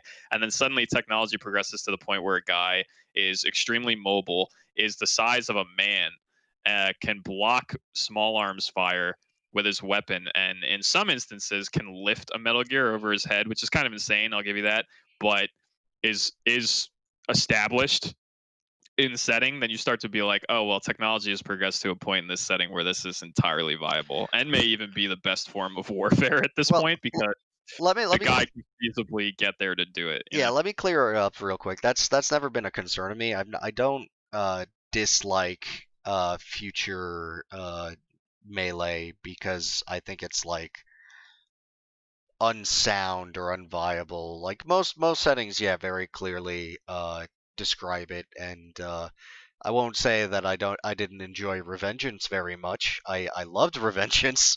You're just saying future guns are cool. You think the concept of future guns that don't actually exist is cooler than future melee that doesn't actually exist? Is that where well, you're getting at? and again, it's Or to see the just sci-fi version of a pew pew, then the sci-fi version of a sword is now viable. Is well, that what you're? and I don't even know how to explain it because again, when it comes to like fantasy RPGs where I can make my character and whatnot, I'm always sword man, big thick sword man. Even though bows exist, crossbows exist, some games have repeating crossbows. They have magic, and that would be like your ranged option. But it's just like, nah, I like sword man or hammer man. Um, but when it's in like a future setting or something, it's just no, I want to be shoot man, not sword man. I don't know. It just appeals to me more for some reason. I don't think it's not cool. I don't think it's not viable. I don't think it even needs justification in the setting. If there's a sword man in the far future, getting stabbed hurts. I don't care which era, space, and time it is. If there's more things to make the stabbing more effective, then even more so. It's just I've always gravitated. I don't know. I like shooting more. I guess I'm kind of a build. I'm kind of a. How do I put this? I'm kind of a option hipster, I guess you could say, because honestly, even when going back to when I was a child, I never liked. I always tried to like deviate from the norm in games that gave me the ability to do so. You know what I mean? Even as a kid, I remember being like, I never liked playing. Like if a game had an option to play as like a human, but then it had other options, I never played anything that was even remotely close to like human, which I think might be why I like melee in far future sci-fi settings so much now, is because they're not what you would consider to be normal. You know what I mean? So when a setting goes to great lengths to be like, melee exists, and also let me explain to you why it makes sense and isn't fucking stupid. You know what I mean? Then that like appeals to me. I kind of like it. And I think that's why shit like Cyborg Ninjas and like Metal Gear and like stuff like that, and like melee when it does make sense, and things like 40k and shit have always appealed to me. And why I think like the Dune explanation is so cool, which we kind of went over recently. That shit resonates with me, is what I'm getting at. So I enjoy melee. I will very likely be attempting a melee build in Cyberpunk, and I'll get halfway through the game and realize that it's not good, and then I'll have to like respawn. Whatever. What type of melee though? Are you gonna be thick melee or are you gonna be sneaky melee? I'm a dex nerd, bro, in like Alright. everything I play. So yeah, I usually am not thick. I always play dex. It's like always, it's been my thing for ages. I always play So whatever strength. that in Cyberpunk will be what I do.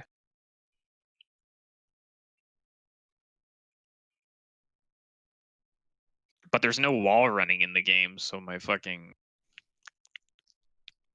I can't play a real cyborg ninja in Cyberpunk because there's no wall running, Well, maybe they'll patch that in. no car customization or akimbo. But yeah, holy shit. I will hack the shit out of fucking everyone. You're in the Wow, we remote got way off vicinity.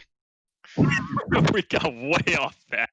Well, I forgot we were. well, no, it was kind of related because we're talking about character builds, and I was talking about my generals and how in Cyberpunk it's like, yeah, I would like to play hacker. I'd like to play tanky man. I'd like to play sneaky man, and it's I don't know how if you'll be able to kind of air quotes multi-class or not. I imagine you'll be able to spread your points around somewhat. I assume you will. There was a trailer. I don't know if any of you watched it, and I didn't link it, but there was a trailer they put out recently that was like I can't even remember what the trailer was called, but it was like a basic gameplay trailer, and it had to do more with like it was specifically a trailer about like builds and like how you Nice. can play. I'm gonna look that up And after in this. there, the narrator was like, it wasn't like very. It's not a very descriptive trailer, just to warn you. But in there, the narrator was like, "Oh, you know, you could do this or you could do that. You could be hacker man. You could be shoot man. You could hit him real good, and anything in between," implying that like you totally could just like mix and match and do whatever the fuck that you want. Will that be viable? I don't know, because a lot of games favor you just dumping into one thing to like Oh yeah. really optimize it. But yes, it sounds like there will be many things that you could do in tandem if you so wanted to. If you wanted to play melee hacker guy, you could probably do that. Shoot and melee, maybe you could do that. Swap when people get close. I don't know. Will it be viable? I have no fucking clue because they haven't really talked about it a lot. I'm so fucking excited for this game though, dude.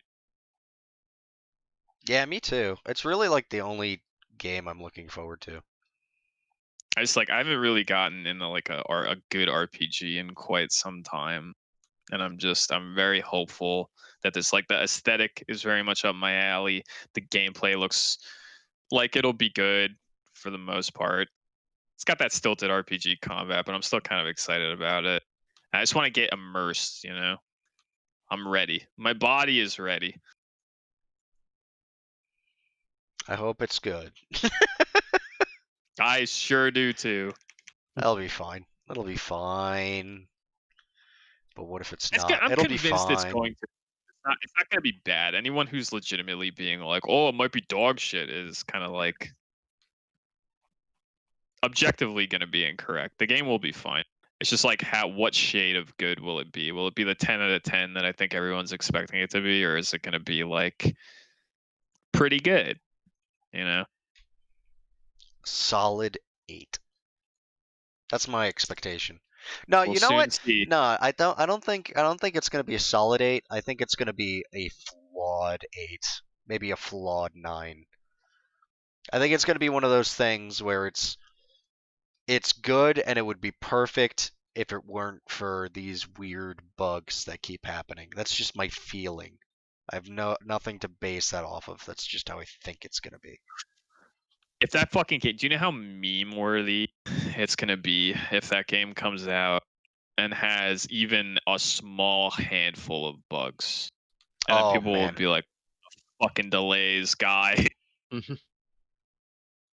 It's gonna get memed to shit, dude.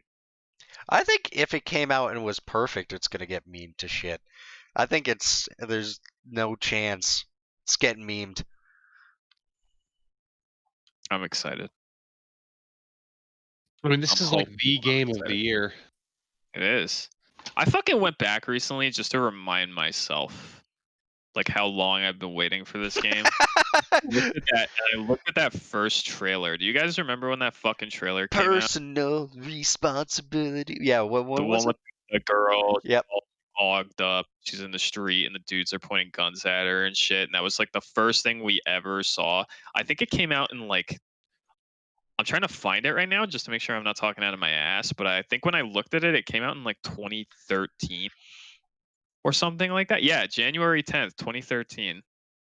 7 goddamn Like, years. holy fuck, dude. this game is so like people have been waiting on this forever, dude. People have died. Yeah.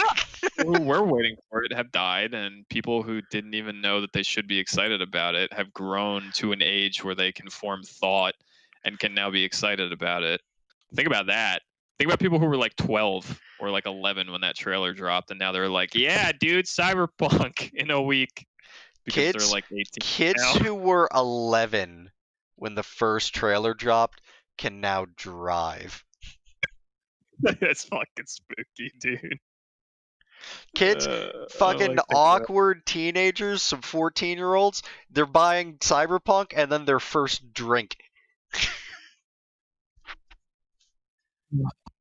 Passage of time. trailer's old. but soon it will be in our hands. It could never be as bad as Duke Nukem Forever anyway. Oh no, of course not. There's no way. Also, what do you mean? That game is a gem. What a beautiful video game that- What a shame. I remember being hyped for that game, and then it didn't even come out, but like the very first trailer looked fucking good. It looked solid. The press left to beer, I was like, oh yeah, I'm all about this. And then it was just the worst garbage. It's just terrible. And it came out after many. Wasn't that game in like development hell for many years as well? Oh, I remember yeah. there was like a lot. Yeah. Well, But that's why I don't mentioned have it, all because I knew it memory. was in development hell for like fucking ever. Do we even have any more news after that? I feel or like is that it? oh, I hack. have the stuff I wanted to talk about. Speaking of hacking, a Oh, hacker yeah. done hacked it. He did the big hacks. Wow, someone hacked it? Are It's you true. serious? It's true. They got hacked it. It's true. I believe Not just specifically anyone. Just so we can. But CEOs and other high-level executives, they went for the big boys. Yes. Who I think are all Microsoft associated. I think they're all like Microsoft based. Oh, Hold on. The accounts are on the market in a limited access Russian underground forum and sell for $100 to $1,500 each, depending on the value. Nice. People got hacked. I'm buying Phil Spencer's info right now. I'm converting my money into rubles, well, into Bitcoin, and then that into rubles. Buy this fucking information just so I could call his cell phone personally and be like, okay, but how was Elden Ring though? Phil, Please tell me, because Phil, Microsoft won't I tell me. just went through a lot of shit. I did a lot of illegal things. I could do terrible things to you. I'm deleting it. I'm not doing any of that. Could you introduce me to Miyazaki? Can I play Elden Ring, please? I will go to jail afterwards. That's fine. But just do me the solid. I think do you think somewhere in like one of these accounts a Russian hacker was like going through their information, maybe like reading emails or something, and he was just scrolling through it, and then he opened up one, and it was just in all like bold text, just nothing else. It just says Halo Infinite is a lie and it's never coming out. We're gonna get that leak at some point. It's not real. Halo Infinite's not real. It never was real. Thanks, Russia. What news did you want to talk about, Richie? Oh, yeah. Okay. So we're going to go through news that no one else is going to talk about. It's not really big news. It's not really news at all. But update 2 for the Isle came out. Oh, Yeah. I haven't Go heard with it. about this for a long time. Yeah, Neither because have I. it's been. Game's still getting it's been a updated, bit. huh? Of course it is. There's big plans. Big plans. Big not scam plans. No, the big, absolutely non-scam plans. Honestly, again, like I've said this before, the dev team is very open about their development and everything, and they've had a lot of fucking shit happen to them. But so update 1 happened, and you could look back, and I've talked about this on previous casts. It was unplayable. They took everything out of the game. They put like new engine, new system, new everything, and the game was unplayable. Nice. They fixed it. It became playable. I didn't play it just because other I've been stuff. told it's playable.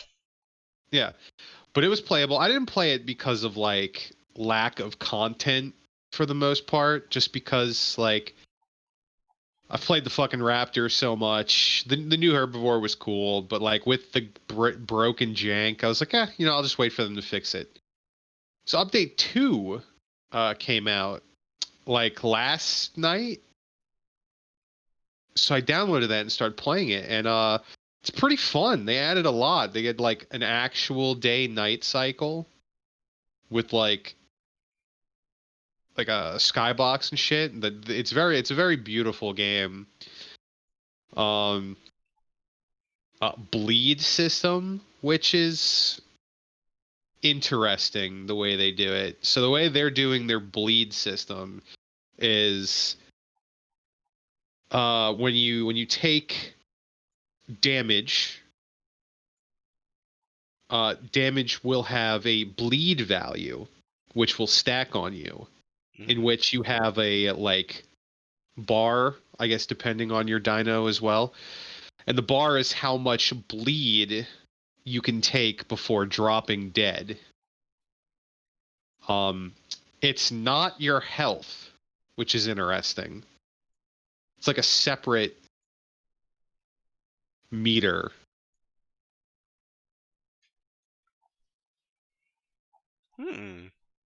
Like here's a better way it goes. Like the effects of blood, and there's other negatives. The effects of blood loss comes in stages. At 30% blood loss, your heart rate increases, becomes pale. Stamina drops. So your stamina won't refill. At 80%, Hold on. We gotta rewind just a little bit.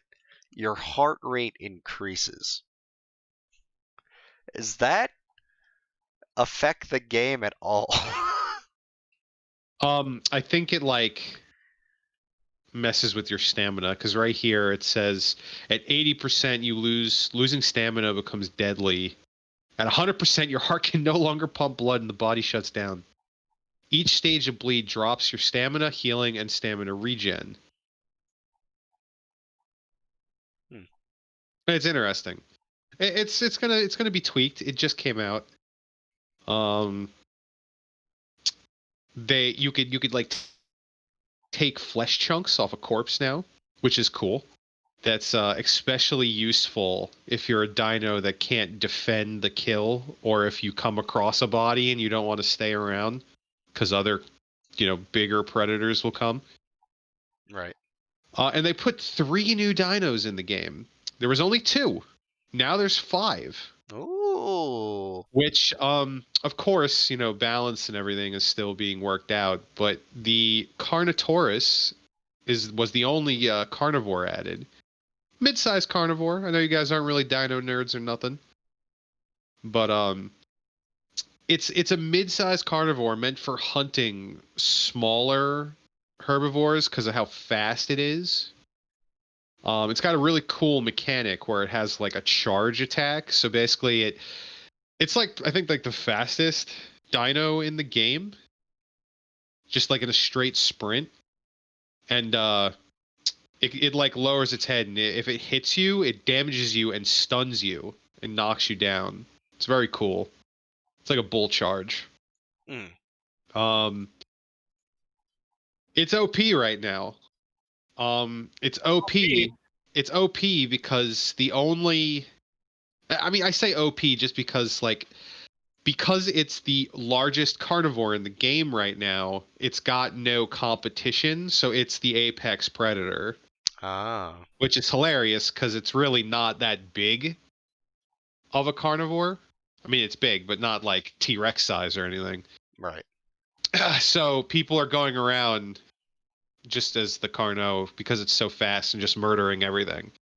Now there are some things you get. Raptors are in the game, and a group of raptors can kill a lone Carno if they're smart. They have a lot more maneuverability. Carnos have like a horrible turn radius, so if you're a raptor, you just gotta juke. Just juke. You won't outrun them, but you could out juke them. There's this little bird herbivore called a Hypsilophodon, which is pretty cool. It's very fast. It's small. It has like a double jump mechanic, which giant hips, which allows it to actually get into certain trees. which is very cool. This is a completely new mechanic. This was not available in the game New previously. mechanic, trees. Yeah, no, it is, dude. It's if you're into this game and this type of game, it's like an exciting thing. It's cool. This is why Richie can't be a furry. He's a scaly. Yeah, well, really, this is a feathered dino, so come on, get with it. Sorry. I didn't mean it. They also have the ability to like vomit blinding spit, which is pretty cool. They're the Viet Cong in dinosaur form. They just in the hide trees. and then they spit at you. Yeah, just spitting blinding venom. Nice. It's very cool, and it's adorable. And honestly, the feather pattern is it's a very beautiful game. The feathers are very nice. And then the actual OP dino in the game, another herbivore. They added the Stegosaurus. I like stegos. Yeah. It is. I'm currently trying to grow one. I'm like still a baby. It takes forever to get to an adult stego, but they are really, really, really good when they're adults. Like with the predators in the game right now, they're basically if you're an adult stego, you're unkillable. You do have to watch because like a group of carnos could kill you. I guess like a very well coordinated group of raptors could as well. But you're strong, and most people won't fuck with you because like 2 tail swipes and it's done. It's over. Which the tail strike also got like because again this dino was in the game previously and tail swiping was kind of a joke because like you just kind of clicked left or right and you just swapped your tail in that direction and it did damage. It was kind of bad. Mm-hmm. Now it's like there's an actual like you have to stand still, kind of angle your ass at the guy charging you and then like hit the button. It's more immersive. It's cool. And for the smaller stuff like raptors, if you hit them, it's basically a one-shot kill. You'll actually impale them on your tail. It's very cool. Shit.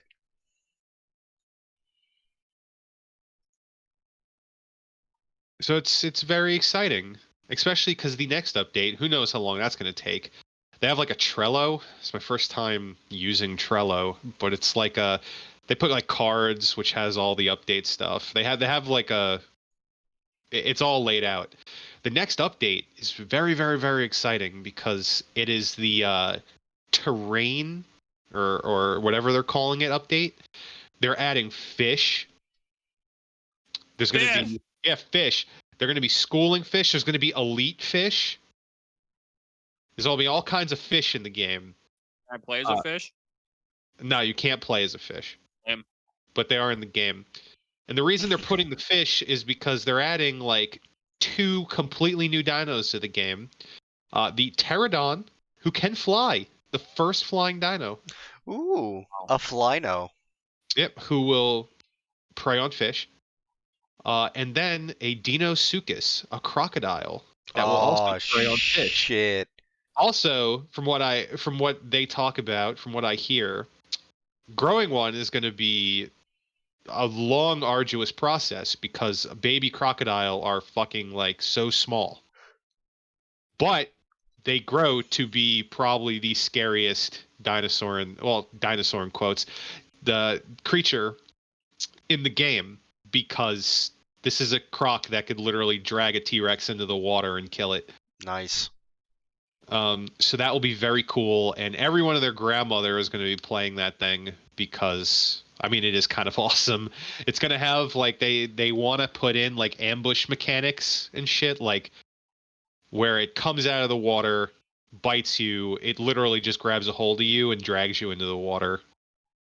And then like most dinos, when they're in the water, like you're done, it's over. You swim at the speed of shit. It's going to be fun. It's going to be cool. And then like other shit, I can't wait. This is a little more down the line, but like update 6 is all about Cannibals? night. It's all about night. No, sorry, we're not at cannibals yet. That's trust me. When there's cannibals in the game, I'll get you the game. I think it was like I think it was like 4 years ago you first told me about the cannibal shit. Yeah, it's been a And, while. yeah. But update 6 is probably the next one I'm super hyped about more than the third one. The other two in between look cool. Cool stuff, but nothing like really crazy. The perk system could be cool. They want to put a perk system in and all that, which is exciting. But number 6 is all to do about night. And it's called Night Terrors. It adds like 2 dinos that are going to have like special night vision. And that's what they're also improving the day-night cycle with night vision.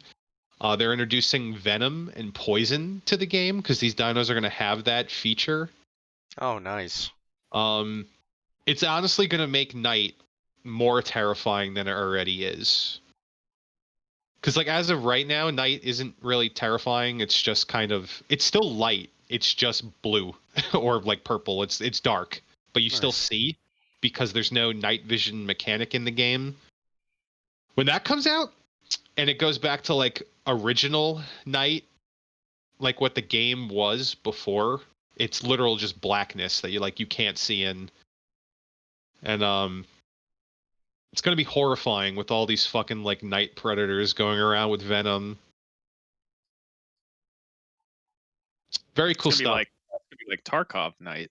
Yeah, it's just cultists running around the woods looking to fucking stab you. Nice. We're not there yet in Tarkov. Hopefully someday. But that is my aisle corner that I know none of you are interested in. But I listened. I calmly listened. I ate some nuts out of my bag of nuts, and I listened to you talk about dinosaurs. It's fine. I mean, sorry, unfortunately for Anthony, we could talk about something that we could talk about, and that's this Total War patch notes, part 1. Part 1. That's true. Yeah. I actually forgot you even wanted to talk about that. There's not a lot to talk about there. No, there's just some things I wanted to Go ahead. point out. So as tomorrow the Twisted in the Twilight drops, the DLC, and along with it, a lot of changes. I mean, we've gone over the Wood Elves rework for the most part. Something I didn't know, some things that caught my eye that I didn't know and that we didn't talk about is the ancient tree man and branch wraith heroes are going to have like their own separate pool of traits now that are going to be spites, and so that's cool. Oh yeah, isn't that? Oh yeah. I remember that. So they're not going to have like talk about the that. generic character traits that the other heroes get. So that's cool. Yeah. I also believe don't tree units get something special if you're playing as like Durthu or Jiricha? Yeah, they get aspects. Yeah. Which is like the gold cost, and then you get the bonus, and it allows you can switch between them too. It's interesting. It's very cool. I like them. It's cool. It's interesting. I struggle to pick one. Like I haven't looked at what they do. basically, exactly. they're all the same across all the tree units. Just the values kind of change. There's either Willow, which is increase of base damage, but costs you. It increases base damage, it increases melee defense, but it costs you armor piercing damage. There's Oak, which improves your armor and gives you like charge defense against large, I think, but lowers your speed. And then Birch, which improves your armor piercing damage, but reduces your physical resistance. I struggle to pick one because it's like, wow, I really want my physical resist, but I really like armor piercing. Oh, I really like the armor piercing damage, so like I kind of just want to pick Oak because I don't give a shit about speed if I'm playing like the tree armies. Yeah, Oak seems like the catch-all good one. But who knows? Maybe like taking the armor piercing damage at the cost of physical resist will be like good for Treekin who have high armor and well, if you're if you're, I was gonna say, like, if you have an army stacked and packed full of tree units, I see no reason why you couldn't mix and match and then use the units in certain ways depending on what you gave them. You know what I mean? Give some of them the armor piercing thing. Give the majority of them like the armor, and then you give some of them like the armor piercing, and you play more risky and offensive with those units, and you find fights for them. Like, I don't know if there is one that's just better than the rest. They just seem like various ways of specializing your fucking tree units to get them to do whatever you want them to Yeah, do. it's cool. I think it's gonna help a lot in Dirthu's campaign. Because honestly, Dirthu's campaign was like cancerous because you fought dwarves first and you had dryads, which had magic damage and like no AP. Now you'll have like the armor piercing with this aspect, which is kind of cool. I mean, it's not an insane amount, but it helps, you know? Yeah. How does that work now though for Dirthu? Because like Dirthu starts in Athelloren. Like, Yeah. what are the like? How do you heal? Like, I know it's like you go to the other forests, and then the other forests have heathlands or whatever, and then you get those, or you clear those, and then you heal the forest, and then healing the forest helps you heal the oak. But when you're playing as like Dirthu or Orion, and you already start in Athelloren, what is the play there? Can you It's the heal same the thing. oak? Right. So do you have to leave and go to the other places to heal the oak, or is there healing you can do just from Athelloren? I believe. I mean, I don't have the game, but and from what I've seen, I believe is that you just heal Athelloren with the heathlands around Athelloren, but Athelloren has a much higher like forest health that you got to hit. Right. So Which is why you want to go do the other yeah, and the ones. other ones have like lower forest health that you have to hit. So it's kind of Yeah. like when you're done pacifying the area around Athelloren, you can just bounce to whatever forest you want to go to next. I don't even remember. Does Dirthu have does he have like a racial aversion with dwarves? Is that a thing? I believe Do they so. just start Yeah. not like him? Okay. I mean, I don't know if that's going to change, but post update, he starts at war with the dwarves right next to him. Oh, So he we straight up starts at war with them? I didn't yeah. remember that. I mean, I'm pretty sure he does. Okay. Another cool thing, I kind of knew this, but also didn't know the specifics of it in a way, is that the offices changed, and they don't list how Dirthus or like Drychas or the sisters work, but the Orion Wild Hunt ones have been kind of, or sorry, the Orion Wild Hunt has changed to like benefit these offices now. So before the Wild Hunt was just like you put the guy in the office, then a wild hunt like every like so X amount of turns would start and he would get bonuses. Yeah. And it kind of sucked. Now it's like the wild hunt will just happen, I guess, at certain points. And everyone in the office will then get the bonus of their office, including Orion, who gets, Yeah. like King in the Woods. So that's pretty cool. That's a much better mechanic.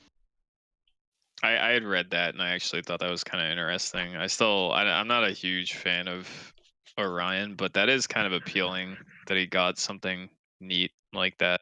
And I also want to know, because they haven't said like what are going to be Orion and Ariel's bonuses for being in the army together. I think that's cool. Other things that popped out to me is that this right here, Wood Elf factions have access to an improved version of ambush stance, Oh, which really? I has didn't a see that. reduced movement point cost to enter and a reduced chance of being detected. That's kind of neat. Nice. Oh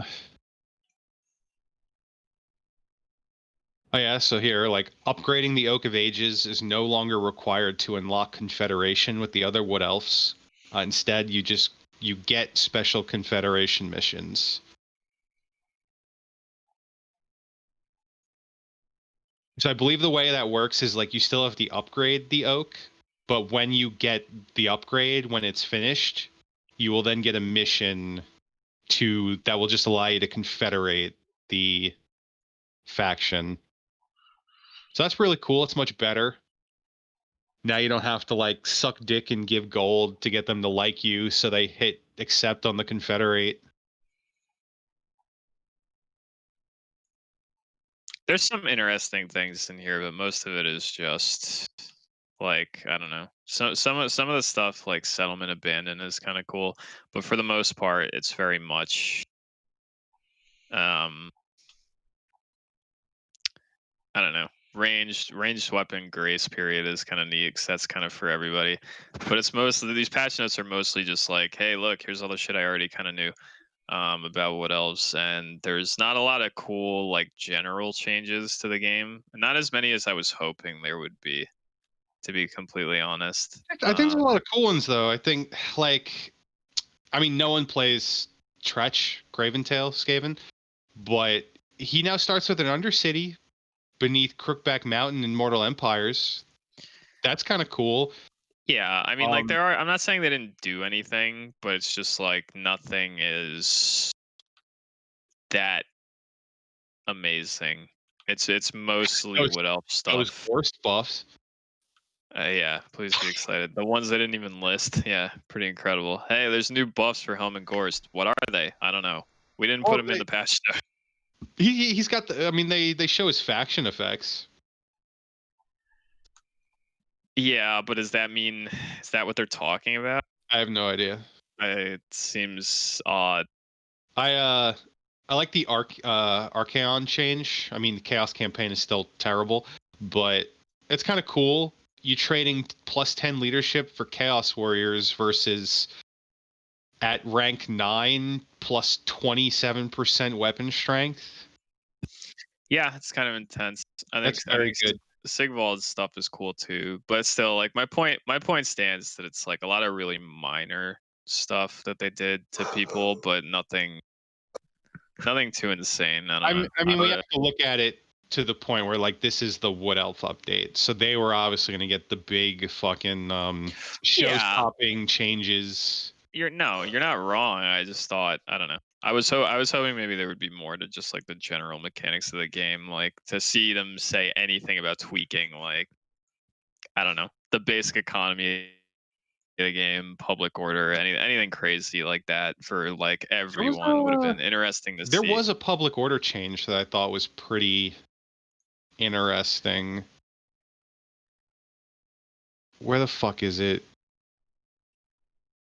Oh, yeah, here. Public order now provides bonuses and penalties per threshold for all factions. Yeah, I don't know what that means, and I don't know if I should be excited or like unexcited about that. Get it because they're very vague. It's like, oh yeah, dude, you get things at thresholds, and it's like, okay, what the fuck does that mean? So like I'm here assuming...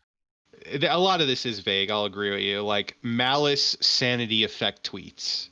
Like yeah, I don't know what that means. Malice's campaign is like hated among the community because of his mechanic.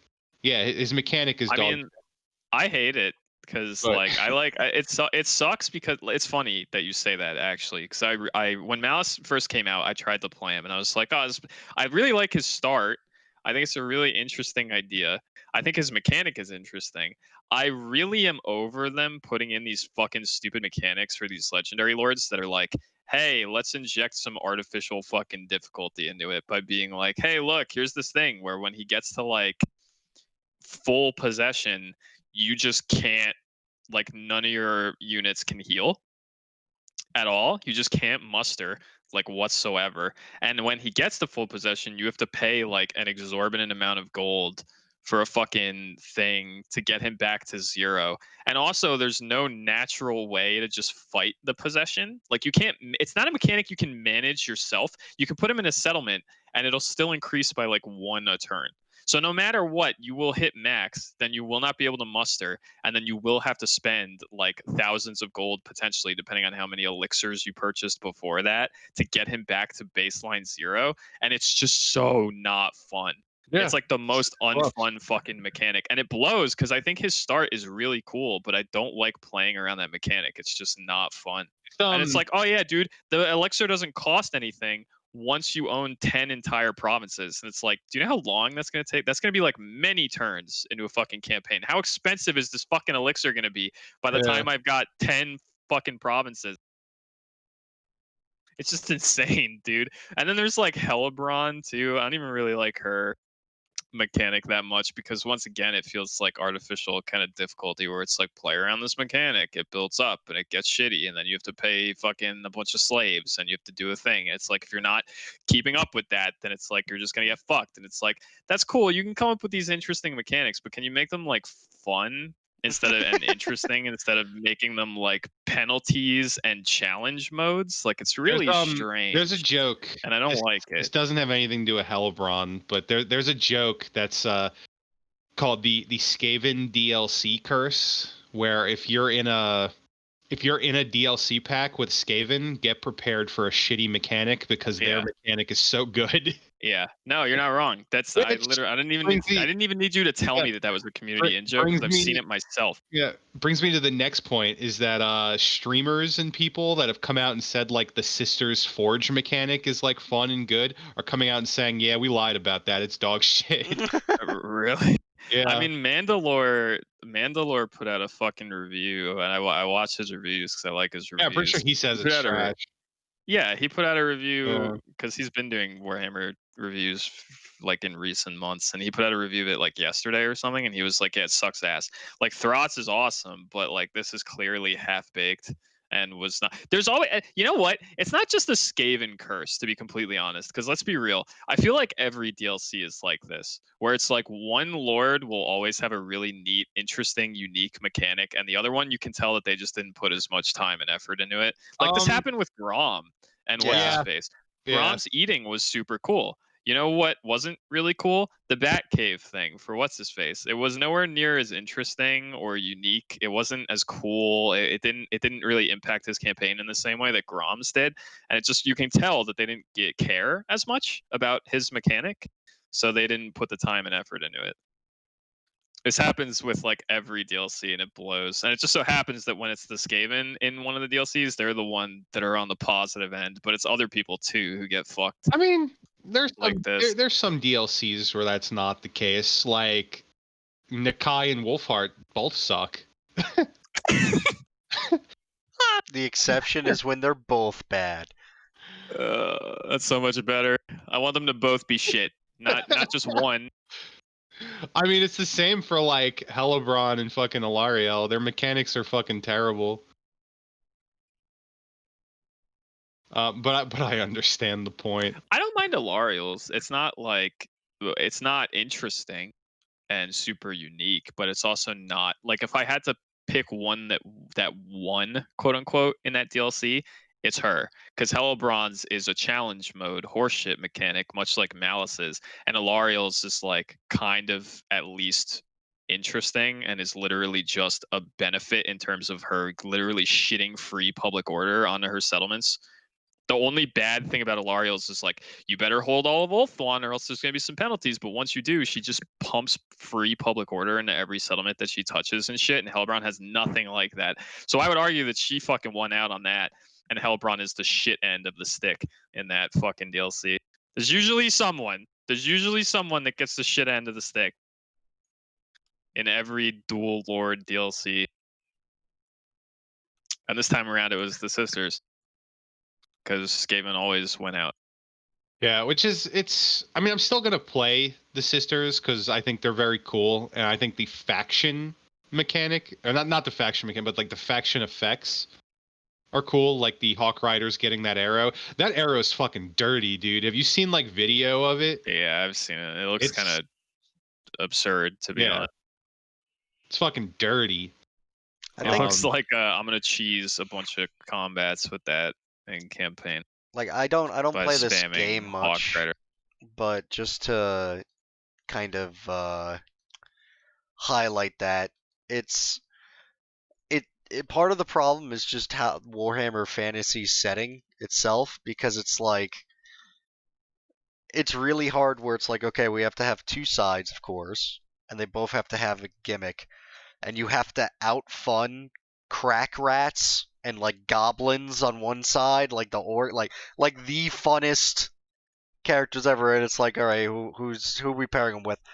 Elves, you know I disagree with that. I think you can make very cool, fun mechanics against crack rats and like fanatic goblins. No, I'm not saying that it's impossible. It's just they're not doing themselves any favors, I think, by like this. Honestly, I think I had to. board Can I? debate mechanic could be good if To they put kinda- more work into it. Now, I honestly think modders will make it fun, which is a shame, but To sort of like reinforce what Anthony's saying a little bit, like I think I kind of understand where he's coming from, but in the sense of like there's more to work with. I think is like when you have Throt and you put him against the sisters, right? Or Throt and the Thoughts, as people would like to call the DLC.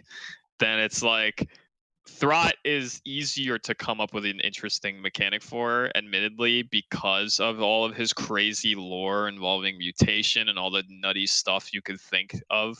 It's like gameplay wise with that, where it's like, what do you really have to work with the sisters? There's things to work with. I'm not saying there aren't, but I can see a game designer being like, I can go fucking crazy with this mutation shit, and then he sits there and thinks really hard about the sisters and comes up with that bullshit that they got, which isn't that good. Like I can understand it. I'm not saying I agree with it. I think they should put the time in to give the sisters something. Oh, I yeah. would understand that. I would understand that, like, for coming up with the concept of the ideas is harder or easier based on like which faction and who you're doing.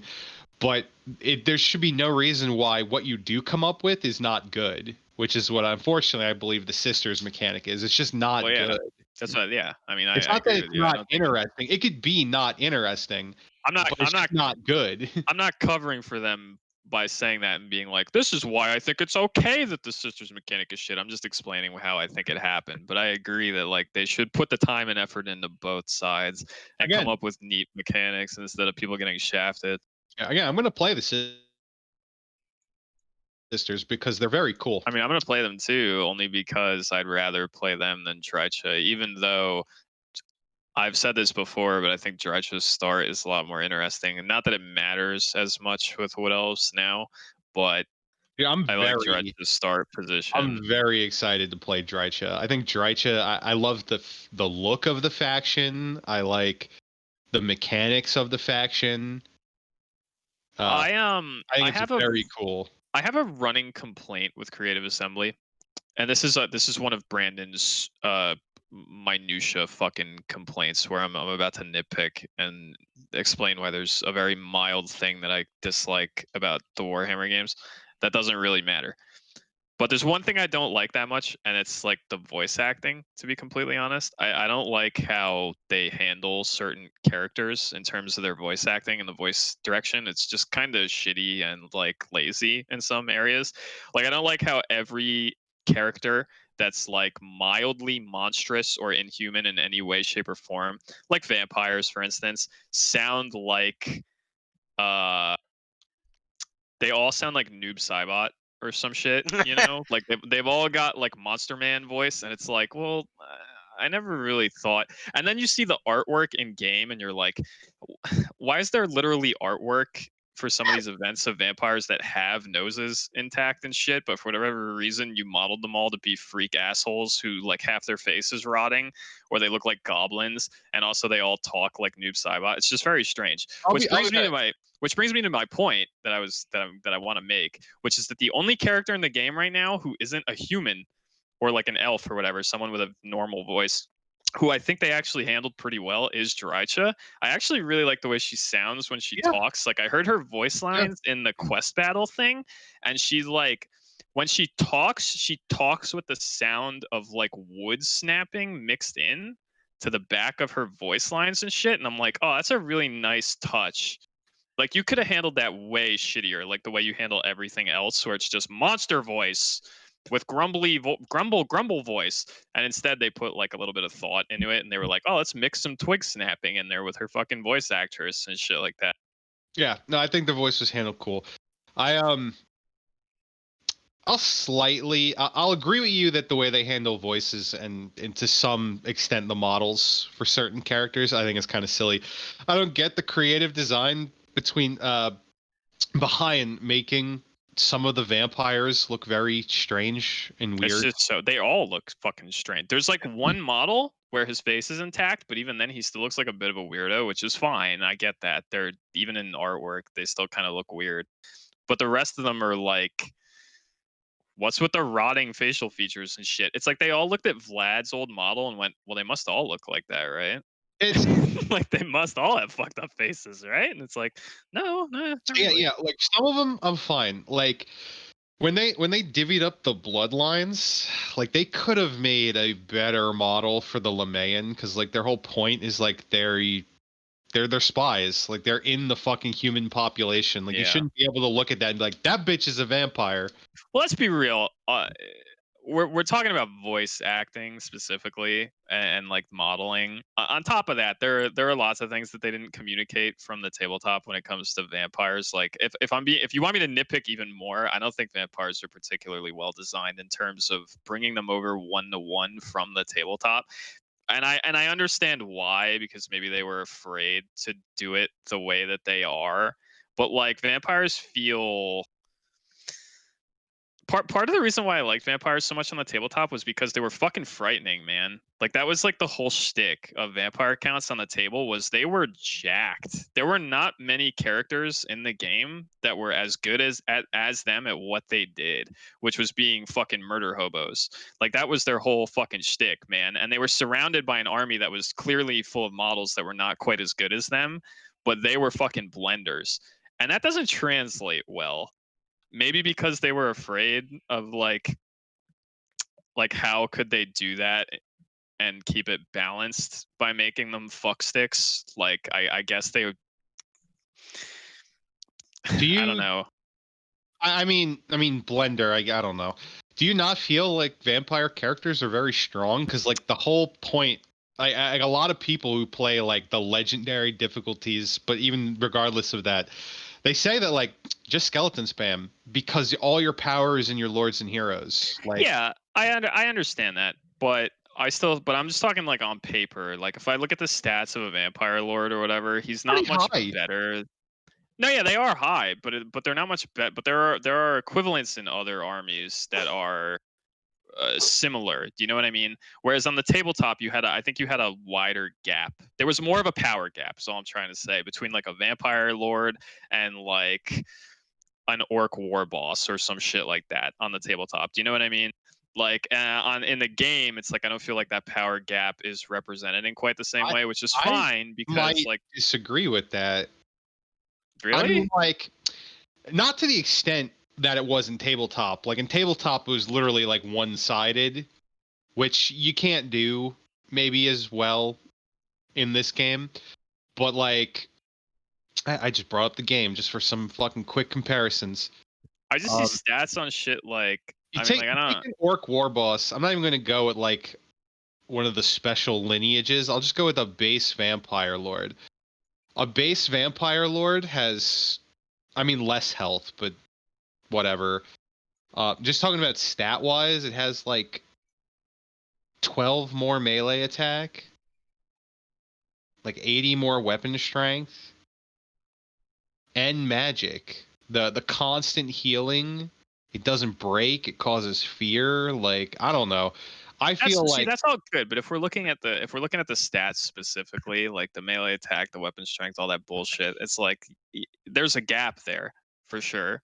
But to me, 12 points of melee attack in the video game does not quite correlate to the power gap of a vampire lord's weapon skill and strength and all that shit on the tabletop and his like initiative and whatever compared to like a war boss on tabletop. Do you know what I mean? Like it wasn't quite. It's not the same thing. I'm just saying. I'm not saying vampire lords aren't strong in the video game. I'm just saying that they're not as strong. The power gap is not as wide as it was on the table, and I don't feel like they brought that over 1-for-1. And that may have very well been a conscious decision because they didn't know how to balance that. Maybe. maybe I'm Um, doing like some light math hammer in my head because, like you said, like 12 melee attack isn't a big deal, but when you break that down, that's I didn't say it's not a big deal. It's not what I said. I said it's a power gap, but it's not equivalent to the power gap on the tabletop. I didn't say it wasn't a big deal. I said it matters. they But on have the like an tabletop, it was extra. different. Oh yeah, but like. I mean, that's kind of a gap if you ask me. Like the Vampire Lord hits like 20% more than the Orc War Boss does just on that melee attack alone. I mean, against one-on-one, I'm just saying. I'm sorry, I just had a conversation away from the podcast, but I kind of heard what you were saying. Like 20% in the algorithm that is combat in this game, that's kind of a big deal. No, yeah, it is. But once again, I just don't think it's. You understand what I'm saying because I know you've looked at. No, I know because like 20% on the tabletop was not. It was not 20%. No, I know. Trust gap. me, I know the blenders that a base vampire lord can become on the table. Like they basically, the only thing that could really fight a vampire lord was a fucking kitted out chaos lord. Right, Like and that's I know fine. that. That's the point that I'm making. So it's like, yes, there is a gap in the game. I'm not saying there isn't a gap. I'm just saying they didn't really bring it over one for one.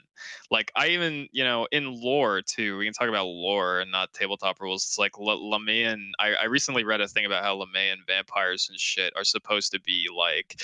We're talking about like Vampire the Masquerade levels of retardation when it comes to power level, and like they were supposed to be like giga fast and shit. And it's like, okay, I understand why you can't bring things like that over to the video game, but I'm just making the point that like vampires in Warhammer and Warhammer 2 are not lore or tabletop like one-to-one equivalents. And that's like I get that it can't be exactly like that, but I would have liked a bit more of a gap. Because I mean, like the Lamayans, I just clicked her right now. Like they got lightning reflexes, which gives like damage resistant speed. Yeah. But like, Whenever you guys are good, some news has occurred. News? Live fuck action. it. Hit me with news instead of us rambling about fucking Warhammer shit. Hit me with news. The original writer and director of Silent Hill, Kichiro Toyama, just founded his own game studio, Bokeh Game Studio. He was working for Sony Interactive Entertainment, and now he has made his own game studio with Kazunobu Sato, who is just a producer on The Last Guardian, so a man with money, and Junya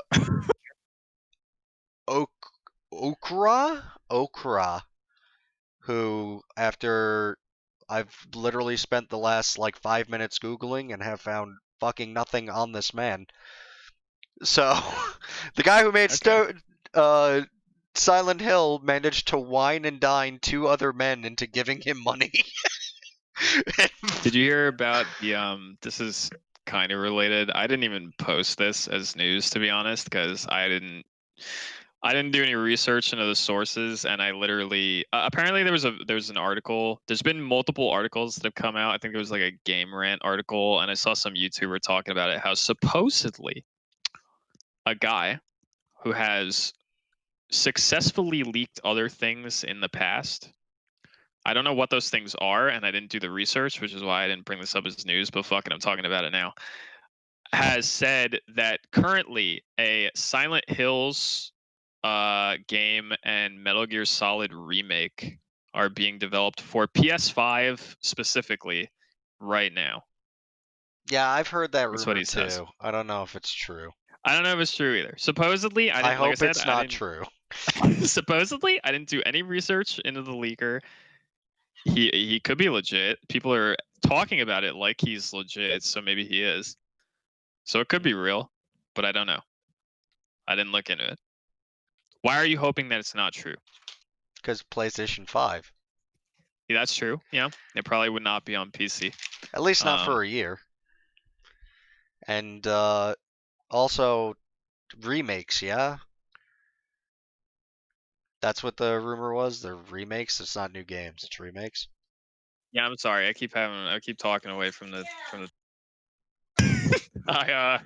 remake of Metal Gear and I think I don't remember if the Silent Hill one was specifically a remake. It was a remake of Metal Gear, and I think it was just, oh, we're making Silent Hills. Like, it's not dead. Oh god. Because yeah, I don't I'd give have a to look I into it. don't I'm give a not shit sure. about remakes. But yeah, the Metal Gear one was specifically a remake. Metal Gear Solid remake. So I suppose it would be like the first game, but a remake. Yeah, that would be terrible. But hopefully he makes some good stuff in the game studio.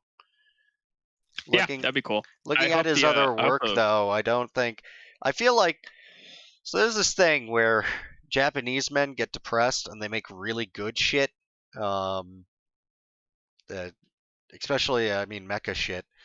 And then at one point they become happy. And then their shit isn't as good. Because apparently, besides, he did Silent Hill. And then he was like, I'm going to do this again. And he did Siren. And then he's been doing Gravity Rush, which is a very lighthearted, has nothing creepy at all to it, video game. Oh, okay. The guy that leaked the fact that Hideo Kojima is reportedly working on Silent Hills for PS5 right now. This is like a new leak, not the old one that we talked about. And the Metal Gear Solid remake is the guy that leaked God of War Ragnarok before anybody knew about it. So he has a history of being correct, and this very likely might be real. Silent Hills may in fact be alive, and Kojima may be making it, and Metal Gear Solid remake may be in the pipe. Please be excited. Konami is not making enough money gambling. They had to work out a deal with Kojima, the man whom they hate for no reason. They're hoping that this could lead to a new gacha machine. Is that what they're called? What's their stupid gambling things? Pachinko, bro. Pachinko machine. I was thinking of the new version of Japanese gambling, not the old one with the metal balls. And then can I get you really depressed for a moment? And then they just can I depress you? They wanted to make sure that people were still not using the excellent Metal Gear Solid 5 engine for anything at all, and that it was shelved. Yes, depress me. Go ahead. Can I sadden you? Yes, thank you. So I googled this. I tried to Google Silent Hill related stuff, to find more information about this, which is where I discovered who the leaker is. But off to the side, Google likes to do that thing where when you Google something, sometimes it'll feed you like a little box from like information from Wikipedia about the thing that you looked up. So I've got a little box here, and it recognized I was Googling Silent Hill, and it brought up Silent Hill, like the first game. And I scroll down, and there's Google reviews for Silent Hill. Oh, no. And the second one is a 5-star review. Okay. By a man or a woman, I don't know, who has a green. It looks like a furry, like a fursona. It's like a green fox thing as his picture, and it says, "Never played, but Pyramid Head in Dead by Daylight looks fun to play." Oh, I can't buy him right now. So 5 stars for the character. XD.